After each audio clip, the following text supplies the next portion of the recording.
Hello and welcome everyone to Max સ્પાર્ટન્સ.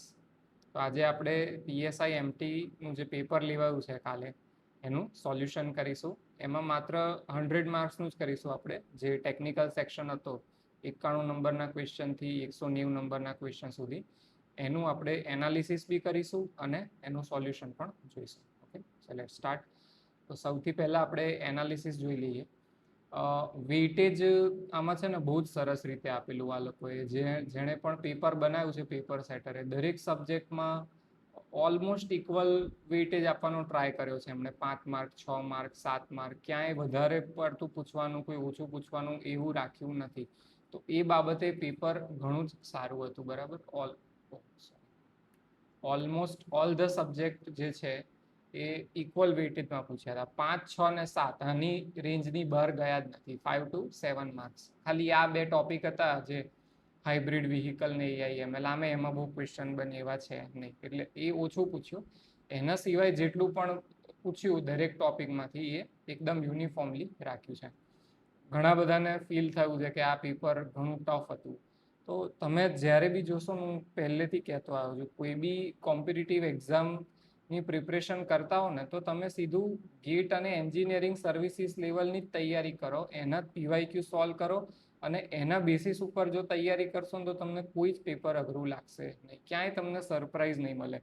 અને even અઘરું બી આવી ગયું તો પણ તમે શું પેનિક નહીં થાઓ. ઓકે, તો એ ચલો ડિફિકલ્ટી લેવલ પર વાત કરીએ આપણે કે કયા કયા ટાઈપના ક્વેશ્ચન પૂછાયા હતા. એમણે એક તો મેચ ધ ફોલોઈંગ બહુ વધારે પૂછ્યા, ઓલમોસ્ટ 23 માર્કના એમણે મેચ ધ ફોલોઈંગ પૂછી લીધા. પછી ન્યુમેરિકલ અને કેલ્ક્યુલેશન તો કંઈ હતું નહીં બહુ ખાસ, અમુક જ ક્વેશ્ચન છે તો એ સાઈડ કશું નથી. મલ્ટિપલ સ્ટેટમેન્ટ અને એસેર્શન રીઝન. એસેર્શન રીઝન આઈ થિંક એક બે છે આઈસીએનજીમાં, મોટા ભાગના બીજા જે છે એ મલ્ટિપલ સ્ટેટમેન્ટના ક્વેશ્ચન્સ પૂછ્યા છે એમણે. એ 24 માર્ક થઈ ગયા. તો જે વન લાઇનર કે ફેક્ચ્યુઅલ સિવાયના જે ક્વેશ્ચન હતા એ આમનું 50% વેઇટેજ હતું. જે આપણું ટેકનિકલ સેક્શન 100 માર્ક્સનો હતો એમાંથી મોર દેન 50% જે છે એ match the following, multiple statement અને ન્યુમેરિકલ ફોર્મમાં પૂછ્યા. તો પેપર થોડું ડિફિકલ્ટ સાઈડ છે. એ જેમ જેમ આપણે સોલ્યુશન કરીશું ને એમ જોડે જોડે હું ડિસ્કસ કરતો જઈશ. અને બીજા જે વન લાઇનર અથવા તો ડાયરેક્ટ કોન્સેપ્ટ પૂછેલો હોય એવા 47 જેટલા ક્વેશ્ચન હતા આપણા. ચલો સ્ટાર્ટ કરીએ. આમાં મેં સબ્જેક્ટ વાઇઝ બધું સેગ્રીગેટ કર્યું છે. પહેલા એન્જિનિયરિંગ મિકેનિક્સ, આપણો જે સિલેબસનો 1 by 1 ટોપિક હતા ને એ જ પ્રમાણે ક્વેશ્ચન્સ મેં બાયફર્ગેશન કર્યા છે, ક્લાસિફાઈ કર્યા છે. તો સોલ્યુશનમાં જઈએ પહેલાં. તમારે જો હજી પણ ગવર્મેન્ટ એક્ઝામની આગળ પ્રિપરેશન ચાલુ રાખવાની હોય તો હું તમને સજેસ્ટ કરીશ કે મેં એક ટેલિગ્રામ ચેનલ બનાવી છે જેનું નામ છે મેક્સ સ્પાર્ટન્સ. તમે આ જોઈન કરી શકો છો. આમાં હું ઘણું બધું જે કંઈ પણ વિડીયો બનાવું એ બધું અપલોડ કરું છું. એના સિવાય પણ ઘણી બધી વસ્તુઓ હું શેર કરતો રહું છું. એક ઇમ્પોર્ટન્ટ અનાઉન્સમેન્ટ એ છે કે મેં ગેટના પ્રિપરેશન વખતે જેટલી પણ મારી હેન્ડ રિટન નોટ્સ બનાવી છે એ બધી મેં અહીંયા અવેલેબલ કરી દીધી છે ટેલિગ્રામ ઉપર ફ્રી ઓફ કોસ્ટ. બરાબર, તો તમે ત્યાં જઈને એ બી તમારા રેફરન્સ માટે યુઝ કરી શકો છો. બીજું કંઈ પણ બીજી પ્રિપરેશન રિલેટેડ ક્વેરી હોય તો આ મારો વોટ્સએપ નંબર છે, તમે મને ગમે ત્યારે વોટ્સએપ કરી શકો છો કંઈ પણ તમને ડાઉટ હોય એના રિલેટેડ. ઓકે, અને ઓફકોર્સ આ યુટ્યુબ ચેનલ છે તો એને સબસ્ક્રાઈબ કરજો, શેર કરજો, જેથી રીચ ઓર વધે. ઓકે, ચલો સ્ટાર્ટ કરીએ. સૌથી પહેલાં એન્જિનિયરિંગ ડ્રોઈંગથી પહેલો ટોપિક આઈ થિંક આપણું એ જ છે સિલેબસમાં, તો આખું સિલેબસ પ્રમાણે જ લીધું છે. ફર્સ્ટ ક્વેશ્ચન કે આઇસોમેટ્રિક પ્રોજેક્શન જ્યારે આપણે યુઝ કરીએ ત્યારે જે લેન્થ છે આઇસોમેટ્રિક પ્રોજેક્શનના ડ્રોઈંગની એ ટ્રુ લેન્થ કરતાં કેટલી હોય છે? તો ઓપ્શન્સ છે 0.815 times, 0.1227 times, equal to true length અને 0.5 times of the true length. તો આમાં આપણું એક ફોર્મ્યુલા હોય છે કે આઇસોમેટ્રિક પ્રોજેક્શનમાં જે લેન્થ હોય, isometric length equal to √2 divided by √3 of true length. તો હવે આપણને એક્ઝેક્ટ તો ખ્યાલ નથી કે √2/√3 શું આવશે, પણ ઓબ્વિયસલી √2/√3 1 થી તો ઓછું જ આવશે, લેસ ધેન 1 આવશે, એટલે બી ઓપ્શન ગયો. ઇક્વલ નહીં આવે એ ઓપ્શન પણ ગયો, 0.5 પણ નહીં થતું એ ઓપ્શન પણ ગયો. તો આન્સર શું આવશે? એ 0.815. અથવા તો બીજી રીતે તમે થોડુંક કોમન સેન્સ બી લગાડો ને આ ફોર્મ્યુલા તમને ખબર ના હોય તો બી આઈડિયા આવી જાય કે ભાઈ લેન્થ ઓછી હશે પણ સ્લાઇટલી ઓછી હોય, આટલી બધી અડધી તો ના થઈ જાય અને વધે તો બિલકુલ નહીં, બરાબર. તો એ રીતે કોમન સેન્સ થોડો યુઝ કર્યો હોય તો પણ આપણો એ આન્સર આવી જાય.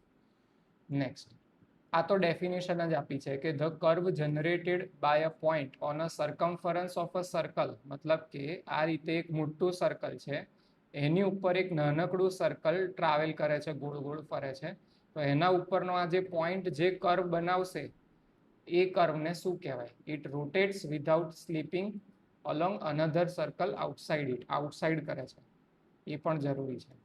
તો આપણો આન્સર આમાં આવશે એપીસાયક્લોઇડ. તમે આના ઘણા બધા કેસીસ હોય છે, અંદર બી રોલ કરે તો હાઇપોસાયક્લોઇડ બને, પછી ઘણું બધું કેસીસ છે. તો તમે વન બાય વન જો આ કર્વ સ્ટડી કર્યા હોય, બધાની ડેફિનેશન જ છે આ બેસિક, તો આમાં આન્સર આવશે આપણો એપીસાયક્લોઇડ. તો આ તમે એટેમ્પ કરી શક્યા છો.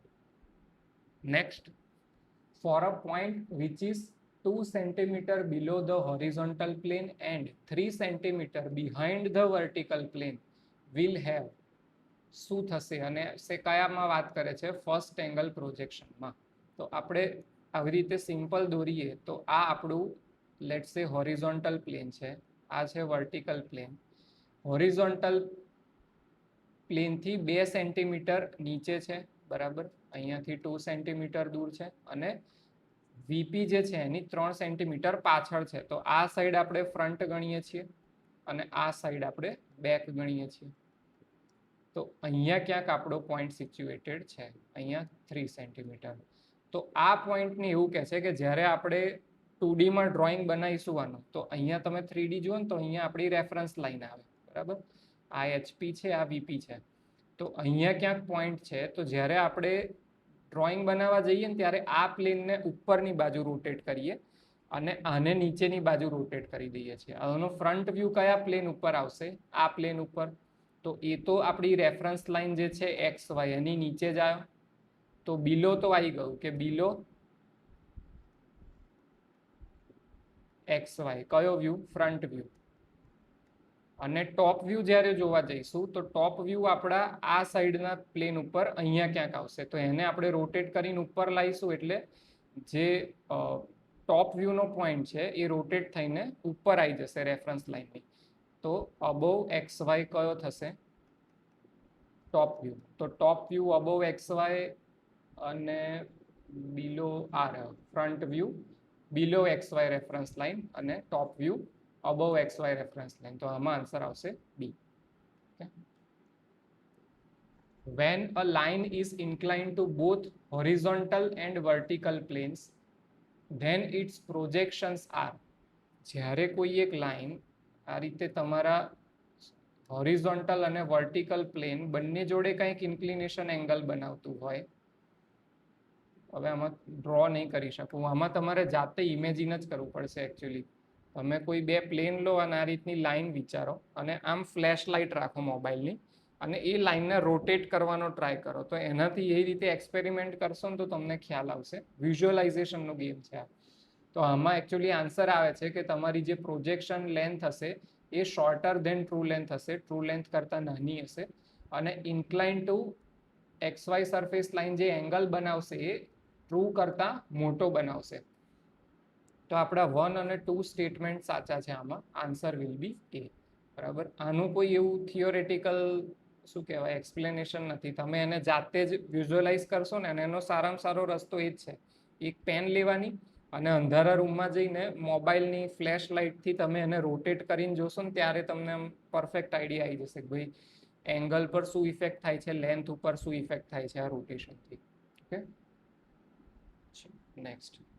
A square is perpendicular to the vertical plane and parallel to the horizontal plane. મતલબ કે આપણી જોડે આ આપણું વર્ટિકલ પ્લેન છે અને અહીંયા આપણું હોરિઝોન્ટલ પ્લેન છે HPVP, અને આ રીતે એક સ્ક્વેર અહીંયા ગોઠવેલો છે જે HP ને પેરેલલ છે અને VP ને પરપેન્ડિક્યુલર છે. તો શું કહે છે એના ટ્રેસ કઈ રીતે આવશે? તો કોઈ પણ સરફેસનો ટ્રેસ શું હોય કે તમે આને જ્યારે એક્સટેન્ડ કરો આગળની બાજુ, ચારેય બાજુ ઇન્ફાઇનાઇટ લેન્થ સુધી, તો એ વીપી અને એચપી ને જ્યાં કટ કરે ને એને એનો ટ્રેસ કહેવાય. તો હવે આ પ્લેન જે છે જે એચપી ને પેરેલલ છે એને આપણે ગમે એટલું એક્સટેન્ડ કરીશું એ એચપી ને ઇન્ટરસેક્ટ કરશે જ નહીં, will not intersect HP.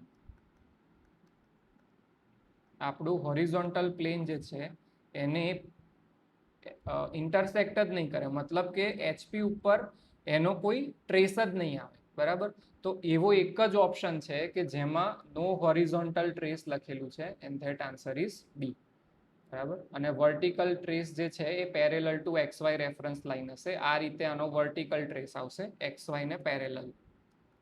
Okay, તો આ હતા આપણા એન્જિનિયરિંગ ડ્રોઈંગના ક્વેશ્ચન. સરસ 5 માર્કનું વેટેજ આપેલું હતું.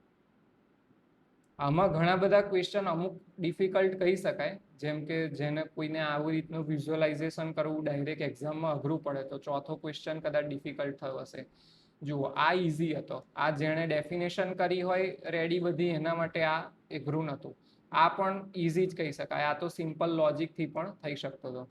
પછી આવી રીતે આમાં પણ તમને જો ડેવલપમેન્ટ કઈ રીતે થાય 2D ડ્રોઈંગમાં એ ખ્યાલ હોય તો આ પણ એટલો ડિફિકલ્ટ નહોતો. આ થોડો મોડરેટ સાઈડ કહી શકીએ, અને આ બી વિઝ્યુઅલાઇઝેશનનું જ હતું. ઓકે, ચલો next engineering mechanics.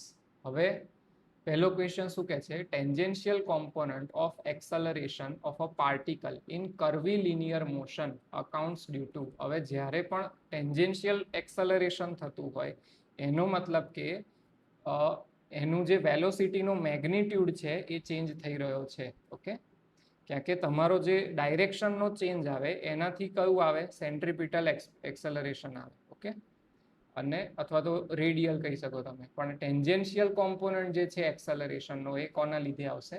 Change in magnitude of velocity. Next, a uniform cylinder of mass m and radius r rolls down an inclined plane from height h without slipping, then maximum attainable velocity v of its mass center will be. જુઓ, આમાં શું કહે છે કે આ રીતે એક ઢાળ છે, ઢાળની ઉપર તમારું એક સિલિન્ડર છે. આ બી બહુ ઇમ્પોર્ટન્ટ ટર્મ છે, સિલિન્ડર. એવું હમણાં ખબર પડશે. અને એની રેડિયસ r છે, એનું ટોટલ માસ m છે, અને કોઈક હાઇટ h થી આપણે એવું ગણી લઈએ કે સેન્ટર ઓફ માસ જે છે એની જ હાઇટ h છે. હાઇટ h થી એ નીચે ગગડવાનું ચાલુ કરે છે. તો અહીંયા જ્યારે આ ગ્રાઉન્ડ ઉપર પહોંચી જશે આ બોલ, ત્યારે એની મેક્સિમમ વેલોસિટી કેટલી હશે એ શોધવાનું કહે છે આપણને. તો આમાં આપણે શું કરીશું? આની જોડે પહેલા જ્યારે સ્ટેશનરી હતો ત્યારે ટોટલ એનર્જી કેટલી હતી? પોટેન્શિયલ એનર્જીના ફોર્મમાં mgh જેટલી આ એની પોટેન્શિયલ એનર્જી હતી. જ્યારે નીચે રોલ કરીને આ લોકેશન ઉપર આવી જશે એકદમ બોટમમાં, ત્યારે એની જોડે બે પાર્ટમાં કાઇનેટિક એનર્જી હશે. એની mgh તો આખી જતી રહેશે, અને કાઇનેટિક એનર્જી બે પાર્ટમાં કઈ રીતે આવશે? એક તો હાફ m v સ્ક્વેર, બરાબર, માસ ઇન્ટુ એની જે સેન્ટરની વેલોસિટી v છે એ તો આવશે જ, પ્લસ રોટેશનલ એનર્જી પણ હશે એની જોડે, ક્યાં કે સ્લીપિંગ વગર આવે છે તો એ ગોળ ગોળ બી ફરતો હશે, તો એ રોટેશનલ એનર્જી કેટલી થાય? Half i omega square.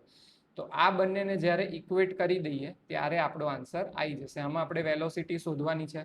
જુઓ, માસ તો બધી બાજુથી જતા રહેશે. આ આઈની એક સિલિન્ડરનું શું થાય? Mass moment of inertia half mr square. તો આ વેલ્યુ આપણે અહીંયા મૂકી દઈશું અને v equal to r omega apply કરીશું. તો એના પછી સિમ્પ્લિફાય કરશો તમે તો ફાઇનલી તમારો આન્સર આવી જશે v is equal to √4gh/3. આ ફાઇનલી આન્સર આવશે. આઈની વેલ્યુ આ રિપ્લેસ કરી દેવાની, હાફ mr સ્ક્વેર, અને r ઓમેગા જે અહીંયા આવશે આમાં એને v મૂકી દેવાનો. ઓકે, તો આમાં આપણો આન્સર થશે 4gh/3 next, match the following. આ તો મેં બી પહેલી વાર નામ સાંભળ્યું, થિયરમ ઓફ પપ્પુઝ. મેં બી આજ સુધી કોઈ વાર સાંભળ્યું નથી, પણ બીજા બે થી આન્સર આવી જશે. પેરેલલ એક્સિસ થિયરમ ક્યાં લાગે? મોમેન્ટ ઓફ ઇનર્શિયામાં. અને ડી આલમ્બર્ટ પ્રિન્સિપલ લાગે આપણો ઇક્વેશન ઓફ મોશનમાં. તો Q3 અને R1 ક્યાં છે? R1 અને P2. તો આન્સર વિલ બી સી. પપ્પુસ ખરેખર મેં બી પહેલી વાર સાંભળ્યું આવું થિયરમ ઓફ પપ્પુસ, કે બીજું કંઈ બોલાતું હોય ખબર નહીં. 3 non-parallel forces can be in equilibrium only when they. હવે સિમ્પલ ઇક્વિલિબ્રિયમની કન્ડિશન પૂછી છે. એન્જિનિયરિંગ મિકેનિક્સનો એકદમ બેઝિક છે.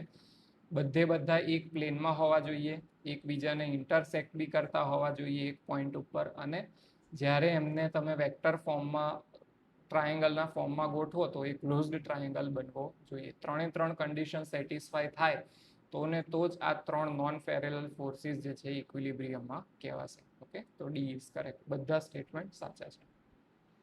Next, momentum of a system of 2 bodies is conserved when. Momentum ક્યારે કન્ઝર્વ કરી શકાય? No external forces act on either of the bodies. each body exerts no force on each other. only external forces act on either of the body. external force તો લાગી જ ના શકે, એ તો ખોટું જ છે. there is a net impulse on the system. બહારથી ઇમ્પલ્સ નથી આપવાનું. બોડી એકબીજા ઉપર ફોર્સ લગાડી શકે, એમાં કોઈ વાંધો છે નહીં, તો આ સ્ટેટમેન્ટ બી ખોટું છે. ફાઇનલી આન્સર શું આવ્યો? No external force act on either of the bodies. બરાબર, બહારથી બોડી ઉપર કોઈ ફોર્સ લાગવું જોઈએ નહીં, એક્સટર્નલી ના હોવું જોઈએ. Answer will be A. The velocity of instantaneous center of rotation of a moving body is. હવે આ બેઝિક કન્સેપ્ટ છે. આમ તો આ થિયરી ઓફ મશીનમાં બી આ ટોપિક આવે છે, પણ એન્જિનિયરિંગ મિકેનિક્સમાં વધારે ફિટ થાય. કે ઇન્સ્ટન્ટેનિયસ સેન્ટર જ્યારે હોય કોઈ પણ મૂવિંગ બોડીનો, એ પર્ટિક્યુલર મુવમેન્ટ ઉપર સ્ટેશનરી હોય છે. તો એનો મતલબ શું થશે? એની વેલોસિટી 0. એ પોઈન્ટની અબાઉટ તમે એ ઇન્સ્ટન્સ ઉપર ઇમેજિન કરો છો કે આ બોડી આ પોઈન્ટના અબાઉટ રોટેટ થઈ રહી છે, તો એ પોઈન્ટ કેવો છે? સ્ટેશનરી. તો વેલોસિટી કેટલી આવશે? 0. ઓકે, આ હતું આપણું એન્જિનિયરિંગ મિકેનિક્સ. 2 સબ્જેક્ટ પતી ગયા. Third subject mechanics of material અથવા તો સ્ટ્રેન્થ ઓફ મટીરિયલ્સ. એમાંથી પણ આઈ થિંક 5 ક્વેશ્ચન પૂછ્યા છે. In a Mohr circle diagram the radius is given by. હવે આ તો સાવ સિમ્પલ ક્વેશ્ચન છે કે આપણે મોહર સર્કલ ડ્રો કર્યો. અહીંયા આપણો એક પ્રિન્સિપલ સ્ટ્રેસ છે σ1, બીજો પ્રિન્સિપલ સ્ટ્રેસ છે σ2. આ રીતે આપણું મોહર સર્કલ આવ્યું. તો આની રેડિયસ કેટલી થશે? σ1 માઇનસ σ2 ડિવાઇડેડ બાય 2. તો આન્સર શું આવી ગયો? બી. ઓકે, મોહર સર્કલ તો એકદમ બેઝિક હતું. A simply supported beam carries a couple at a point on its span. ગમે ત્યાં ધ શિયર ફોર્સ. એક સિમ્પલી સપોર્ટેડ બીમ છે આ રીતે. હવે એમાં કોઈ પણ જગ્યાએ એક મુવમેન્ટ લાગે છે ખાલી, બરાબર? તો એના કારણે શું થશે? આ પોઈન્ટના અબાઉટ તમે શું કહેવાય, મોમેન્ટ 0 કરાવશો એટલે કંઈક રિએક્શન મળશે, અહીંયા કંઈક રિએક્શન મળશે, અહીંયા કંઈક રિએક્શન મળશે. આ બંને રિએક્શન કેવા હશે? ઇક્વલ. અને એનો જ્યારે તમે શિયર ફોર્સ ડાયાગ્રામ ડ્રો કરવા જશો ત્યારે એ આઈધર આ રીતે પોઝિટિવ આવશે અથવા તો નેગેટિવ આવશે, પણ રહેશે કેવો? Constant throughout the length. તો આપણો આન્સર આવશે it is uniform throughout. Okay, answer will be D. Next, which of the following are assumptions in theory of pure torsion. કે ટોર્શનમાં આપણે શું અઝમ્પશન્સ લઈએ છીએ? Material of shaft is uniform throughout, એ તો correct છે, એ અઝમ્પશન લઈએ છીએ. All radii which are straight. Radii એ શોર્ટ ફોર્મ છે રેડિયસનો, કન્ફ્યુઝ ના થતા. રેડિયાઈ એટલે radius. Which are straight before twist remain straight after twist, એ પણ કરેક્ટ છે. અને cross section of the shaft which are plane before twist remain plane after twist, એ પણ કરેક્ટ છે. તો બધી કન્ડિશન આપણી સાચી છે, assumptions. Okay, based on the Euler's theory the crippling load for a column with both end fixed. હવે આ મેઇન વર્ડ છે, બંને એન્ડ કેવા છે? ફિક્સ છે. તો એનો આપણો શું થશે ફોર્મ્યુલા ક્રિપલિંગ લોડ અથવા ક્રિટિકલ લોડનો? π² EI divided by LE². LE શું છે? Effective length. Effective length. તો આ ઇફેક્ટિવ લેન્થ આપણા ફિક્સ્ડ બંને બોથ સાઇડ ફિક્સ્ડ કન્ડિશન માટે L/2 છે ફોર બોથ એન્ડ ફિક્સ્ડ. તો આ વેલ્યુ અહીં પુટ ઇન કરીશું તો આપણો આન્સર આવી જશે C. ઓકે, ફોર્થમાં C, 4π² EI/h². Next, match the following with respect to hardness testing method. તો 3 ટેસ્ટ આપ્યા છે આપણને. રોકવેલ ટેસ્ટ, રોકવેલ ટેસ્ટમાં જોવામાં આવે ડેપ્થ ઓફ પેનિટ્રેશન. બ્રિનલ ટેસ્ટમાં જોવામાં આવે diameter of the impression due to ball indenter. અને વિકર ટેસ્ટમાં જોવામાં આવે diagonal length of the impression. તો P2, Q3, R1 answer will be D. Okay, એની સાથે આપણો સ્ટ્રેન્થ ઓફ મટીરિયલ પૂરું.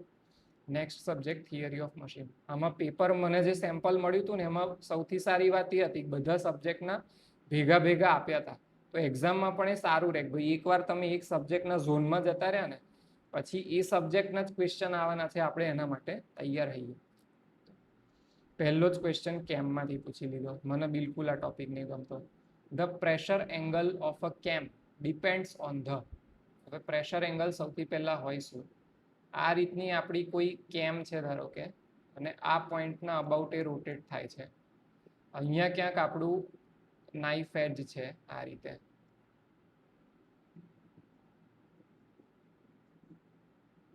ઓકે, તો આ પર્ટિક્યુલર પોઈન્ટ ઉપર નાઇફ એજની પોતાની એક એક્સિસ છે જેના અબાઉટ એ મતલબ જેના અલોંગ એ રેસિપ્રોકેટ થાય છે. અને અહીંયા જે આ સરફેસ છે કેમની એને આપણે નોર્મલ ડ્રો કરીએ તો એ પણ એક કોઈ લાઈન આવશે, એ બંને વચ્ચેના એંગલને શું કહેવાય? Pressure angle phi. તો એને કોણ કોણ ઇફેક્ટ કરે? Offset between centre line of the cam and follower. કે ભાઈ આ જે બે પોઈન્ટ છે કેમનું સેન્ટર અને આ ફોલોવરનું સેન્ટર, એ બેનો ડિસ્ટન્સ બદલશો તો પ્રેશર એંગલ બદલાશે. ઓબ્વિયસ છે, દેખાય છે કે ભાઈ આ ડિસ્ટન્સ બદલીશું તો પ્રેશર એંગલ પણ ચેન્જ થશે. Sum of radius of base circle and roller follower. બરાબર, આ બંને અહીંયા નાઇફ એજની જગ્યાએ ધારો કે રોલર ફોલોવર હોત તો એના સર્કલની રેડિયસ રોલરની પ્લસ આનું જે બેઝ સર્કલ હોય આપણું એની રેડિયસ, એ બંનેનો સરવાળો પણ આને ઇફેક્ટ કરશે. તો બંને પેરામીટર એને ઇફેક્ટ કરે છે. Answer will be both P and Q. Okay, next, which one of the following statement in respect of involute profile for gear teeth is not correct. કે ગિયરમાં આપણે ઇન્વોલ્યુટ પ્રોફાઇલ વાપરીએ છીએ એના માટે શું ખોટું છે? બરાબર,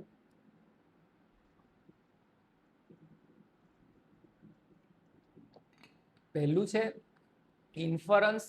interference occurs in involute profiles. હવે એક રીતે આ સ્ટેટમેન્ટ ખોટું છે, કમ્પ્લીટ નથી. બરાબર, તમારું જે આ ગિયર ટૂથ બને ને આ રીતે, બરાબર, તો આ ધારો કે તમારો ઇન્વોલ્યુટ ટૂથ છે તો એનો અમુક પોર્શન જે છે ને એ નોન ઇન્વોલ્યુટ રહેશે જ. તો ખરેખર ઇન્ટરફિયરન્સ ત્યાં થાય છે, તમારું જે પ્રોફાઇલ ઇન્વોલ્યુટ છે એમાં ઇન્ટરફિયરન્સ થતું નથી. તો એક રીતે આ સ્ટેટમેન્ટ ખોટું કહી શકાય, ખોટું છે જ. બરાબર, કે એમણે પૂરું નથી કીધું કે જ્યારે આ પ્રોફાઇલ આપણે ગિયરમાં યુઝ કરીએ ત્યારે આ પ્રોફાઇલના કારણે આપણી જોડે થોડુંક નોન ઇન્વોલ્યુટ પોર્શન આવશે, ત્યાં ઇન્ટરફિયરન્સ થશે. પણ પછી નેક્સ્ટ સ્ટેટમેન્ટ જોઈએ, involute tooth form is sensitive to change in center distance between the base circles. આ તો બિલકુલ ખોટું છે. બરાબર, centre two centre distance change થાય એનાથી આપણા ગિયરિંગ રેશિયોને કે આપણું જે પ્રેશર એંગલ છે એને વધારે ઇફેક્ટ થતી નથી, કાંઈ ઇફેક્ટ થતી નથી. તો આ સેન્સિટિવ બિલકુલ નથી. બરાબર, તો આ સ્ટેટમેન્ટ બહુ જ વધારે ખોટું છે, એટલે સૌથી અપ્રોપ્રિએટ આન્સર બી છે. પણ જો તમે એ સિલેક્ટ કર્યો હોય તો ઇન્વોલ્યુટ ટીથ માટે આ સાચું છે. જો અહીં પ્રોફાઇલની જગ્યાએ ઇન્વોલ્યુટ ટીથ લખ્યું હોત ને તો આ સ્ટેટમેન્ટ સાચું હતું 1 વાળું. પણ અહીંયા પ્રોફાઇલ લખી દીધું ને, involute profile in it self, એમાં કોઈ દિવસ ઇન્ટરફિયરન્સ ના થાય, ઇન્વોલ્યુટ ટીથમાં થાય. તો જો તમે ચેલેન્જ કરવા માંગતા હો તો આ ક્વેશ્ચન માં બંને આન્સર મતલબ છે, એના માટે શું કહેવાય, ચેલેન્જ કરી શકો છો જો તમે એ સિલેક્ટ કરીને આયા હો તો. Okay, next. If a point P is moving with a velocity v along a link which is rotating about O, मतलब કે એક લિંક છે આ રીતે, પોઈન્ટ O ના અબાઉટ એક આ લિંક રોટેટ કરે છે વિથ ઓમેગા જેટલી એંગ્યુલર વેલોસિટી થી, અને એની ઉપર આપણે એક બીજી લિંક મૂકેલી છે, એની અંદર પોઈન્ટ P છે જે લિનિયર મોશન પણ કરે છે. તો આમાં આપણો કોરિયોલિસ કોમ્પોનન્ટ કેટલો આવશે, તો આપણે ટોમમાં તમે સ્ટડી કર્યું જ હશે, બેસિક કોરિયોલિસનું ઇક્વેશન જ મતલબ ફોર્મ્યુલા છે 2 ઓમેગા ઇન્ટુ વેલોસિટી. આ રીતે કોરિયોલિસ એક્સેલરેશન ડિફાઇન થાય. Answer will be C. Maximum fluctuation of energy E of a flywheel can be expressed in terms of coefficient of fluctuation of its speed K as, અને આ 4 option આપી દીધા. હવે આ એટલું ખરાબ રીતે ઓપ્શન આપ્યા છે ને, આ તમે યુનિટ્સથી પણ સોલ્વ કરી શકો. તમારો એનર્જીનો યુનિટ શું છે, ન્યૂટન મીટર, એને હજી વધારે ઇલોબરેટ કરો તો શું થાય, કેજી મીટર સ્ક્વેર પર સેકન્ડ સ્ક્વેર. હવે આ યુનિટ છે આપણો એનર્જીનો. બીજી સાઈડ તમે ખાલી બધાના યુનિટ્સ કાઢી દો ને તો પણ તમારો આન્સર આવી જાય. બરાબર, તો correct answer will be A, E equal to કે આઈ ઓમેગા સ્ક્વેર, અથવા તો આઈ ઓમેગા સ્ક્વેર. જનરલી આને કોફિશિયન્ટ ઓફ ફ્લક્ચ્યુએશનને CS લખે છે. ઓકે, પણ આન્સર વિલ બી એ. આ તો યુનિટ્સથી પણ થઈ જાય એવો હતો, આ તો ટર્મનો ક્વેશ્ચન ગણી જ ન શકાય. Next, for a 2-cylinder inline engine with the cranks at 180 degree apart, which of the following are in balance? હવે 2-cylinder engine આપી દીધું છે, બરાબર, અને ક્રેન્ક્સ એની 180 ડિગ્રી અપાર્ટ છે. તો આમાં ભલે તમને કપલ વિશે કોઈ જાણકારી ના હોય, પણ એટલું ખ્યાલ હોવો જોઈએ કે પ્રાઇમરી ફોર્સિસ જે છે એને બેલેન્સ કરી શકાય, અને સેકન્ડરી ફોર્સિસ કોઈ દિવસ બેલેન્સ થાય નહીં. તો આ બે જ વસ્તુ તમને ખાલી ખ્યાલ હોય તો આન્સર આવી જાય. પ્રાઇમરી ફોર્સ બેલેન્સ થાય છે, મતલબ કે 1 આવવો જોઈએ, અને સેકન્ડરી ફોર્સ બેલેન્સ થતો નથી, મતલબ કે 3 ના આવવો જોઈએ. તો 1 આવવો જોઈએ અને 3 ના આવવો જોઈએ. એના પછી બે ઓપ્શન બચે, 3 વાળો આપણા બંને એલિમિનેટ થઈ ગયા.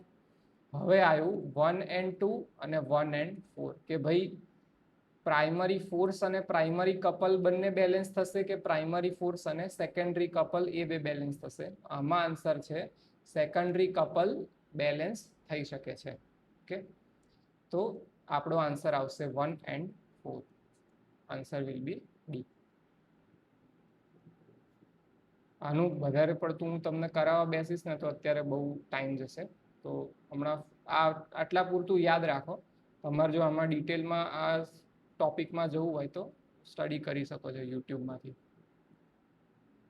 Which of the following governors has 0 speed range? જુઓ શું કહે છે કે કોની સ્પીડની રેન્જ 0 છે, મતલબ કે સ્પીડ રેન્જ આપણી શું હોય, n max minus n minimum. આ ક્યારે 0 થાય, જ્યારે તમારી સ્પીડ કોન્સ્ટન્ટ રહેતી હોય ત્યારે, બરાબર. તો એવું એકમાત્ર ગવર્નર કયું છે, આઇસોક્રોનસ ગવર્નર. એ કેસમાં તમારી સ્પીડ વેરી થશે જ નહીં, એટલી ને એટલી જ રહેશે. ઓકે, તો અહીંયા આપણું પતી ગયું થિયરી ઓફ મશીન્સ. નેક્સ્ટ આપણે જઈએ વાઇબ્રેશન્સ.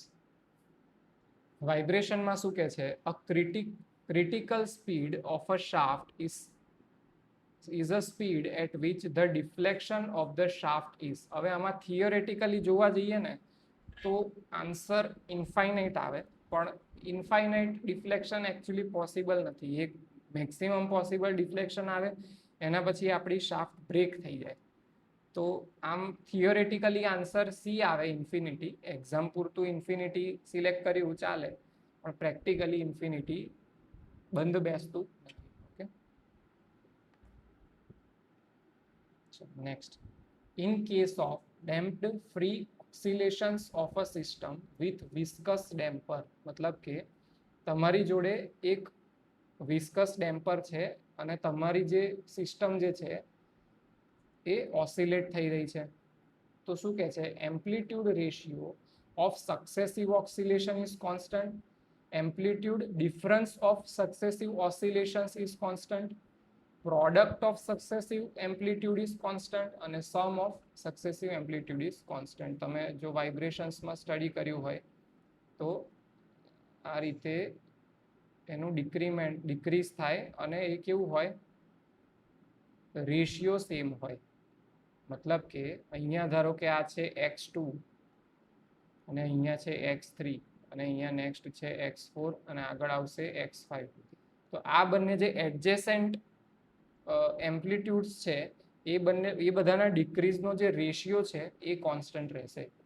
તો આને શું આપણો આન્સર આવશે, ratio of successive oscillations is constant. બરાબર, આના ઉપર જ આપણું લોગરિધમિક ડિક્રીમેન્ટનો આખો કોન્સેપ્ટ આવે, લોગરિધમિક ડિક્રીમેન્ટ. આમાં બહુ ડિટેલમાં નહીં જતો, answer will be A. The natural frequency of transverse vibration of a simply supported beam of length L with a central point load W. આપણી જોડે એક simply supported beam છે,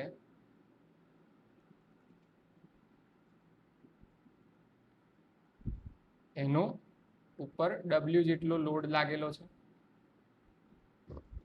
આના કેવા વાઇબ્રેશન આપણે જોવાના છે, ટ્રાન્સવર્સ વાઇબ્રેશન. તો એની નેચરલ ફ્રીક્વન્સી કેટલી હશે? હવે એક તમને કન્સેપ્ટ આના માટે ખબર હોવો જોઈએ. નેચરલ ફ્રીક્વન્સીનો ફોર્મ્યુલા થાય √G divided by delta. Delta શું છે આપણું, ડિફ્લેક્શન ડ્યુ ટુ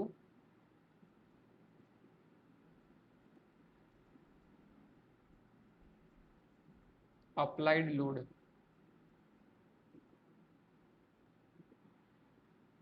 ઓકે, તો આ કેસમાં શું થશે, આપણું ડિફ્લેક્શન કેટલું આવશે, WL³/48 EI. આ તમને સોમનું એકચ્યુઅલી આમાં મિક્સ કર્યું છે, સોમ બી લાયા અને વાઇબ્રેશન બી લાયા, બંને મિક્સ કર્યું. તો નેચરલ ફ્રીક્વન્સી આપણી થઈ જશે G ડિવાઇડેડ બાય WL³ અને ઉપર આવશે 48 EI. તો આવો આન્સર કયો છે, બી. ઓકે,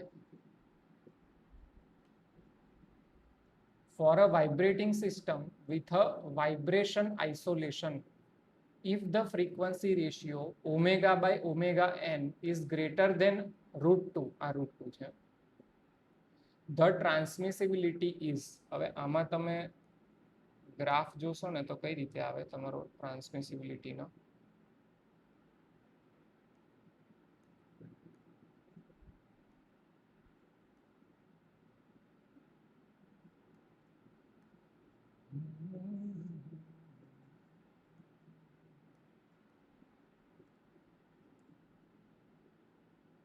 આ તમારું ટ્રાન્સમિસિબિલિટી છે 1, આ એક્સિસ ઉપર છે ટ્રાન્સમિસિબિલિટી અને આ એક્સિસ ઉપર છે તમારો ફ્રીક્વન્સી રેશિયો ω/ωn. તો એમાં શું થશે, અહીંયા તમારી એક પર્ટિક્યુલર વેલ્યુ આવશે ω/ω1 ની 1 અને એક વેલ્યુ આવશે √2. તો આના તમે ગ્રાફ જોશો ને તો આ રીતે હશે, 0 ડેમ્પિંગ હોય એના માટે આ રીતે જાય ટ્રાન્સમિસિબિલિટી. થોડું રફમાં પ્લોટ કરું છું. જેમ જેમ ડેમ્પિંગ વધારતા જાઓ એમ એમ ω/ωn √2 થી ઓછાવાળા સેક્શનમાં ટ્રાન્સમિસિબિલિટી ઘટતી જાય અને આ સાઈડ વધતી જાય. તો આ રીતનો તમારો ગ્રાફ આવે ટ્રાન્સમિસિબિલિટી વર્સિસ ફ્રીક્વન્સી રેશિયોનો. તો આમાં આપણને શું પૂછે છે કે જ્યારે ω/ωn એ √2 કરતાં વધારે હોય આ પોર્શનમાં, ત્યારે ટ્રાન્સમિસિબિલિટીની બધી વેલ્યુ કેવી હોય, તો અહીંયા આપણો 1 થી બધી જ વેલ્યુ આ પોઈન્ટ પછી કેવી આવે છે, ઓછી. આપણો આન્સર આવશે લેસ ધેન યુનિટી. આ ગ્રાફ ખબર હોય તો સીધો એક જ સેકન્ડમાં ટીક થઈ જાય. બરાબર, next, the frequency of steady state forced vibration of a system subjected to harmonic excitation is. કે તમારી સિસ્ટમ છે એને એક હાર્મોનિક એક્સાઇટેશન આપ્યું અને પછી એ સ્ટેડી સ્ટેટમાં પહોંચી ગઈ ત્યારે એની ફ્રીક્વન્સી કેટલી હશે, તો કે same as frequency of excitation. આમાં શું થાય કે જ્યારે તમે સ્ટાર્ટિંગમાં ફોર્સ અપ્લાય કરો, હાર્મોનિક એક્સાઇટેશન આપો, ત્યારે તમારી સિસ્ટમ છે ને થોડીક વિયર્ડ બિહેવ કરે. પછી એકવાર બધું સેટલ થઈ જાય ડેમ્પિંગના કારણે અને બધું શું કહેવાય ટ્રાન્ઝિયન્ટ પોર્શન આખો દૂર થઈ જાય પછી જે ફાઇનલી સ્ટેડી સ્ટેટ ઓસિલેશન ચાલુ થાય એની ફ્રીક્વન્સી કોના જેટલી હોય, તમારા એક્સાઇટેશનની ફ્રીક્વન્સી જેટલી જ સેમ થઈ જાય. ઓકે,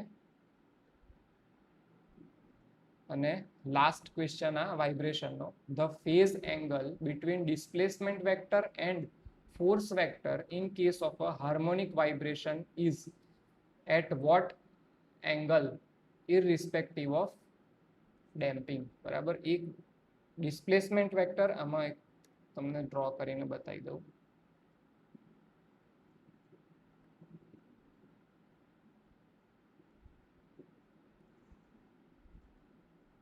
આ રીતે શું હોય, આપણા વેક્ટર જતા હોય આમાં એક જગ્યાએ, ધારો કે ફોર એક્ઝામ્પલ આમ આપણો ડિસ્પ્લેસમેન્ટ વેક્ટર 0 એંગલે છે, તો આપણું વેલોસિટી વેક્ટર જે છે એ એના 90 ડિગ્રી હોય. આ છે ડિસ્પ્લેસમેન્ટ વેક્ટર, આ છે વેલોસિટી વેક્ટર, અને એના પણ બીજા આગળ 90 ડિગ્રી આવે આપણો એક્સલરેશનનો વેક્ટર.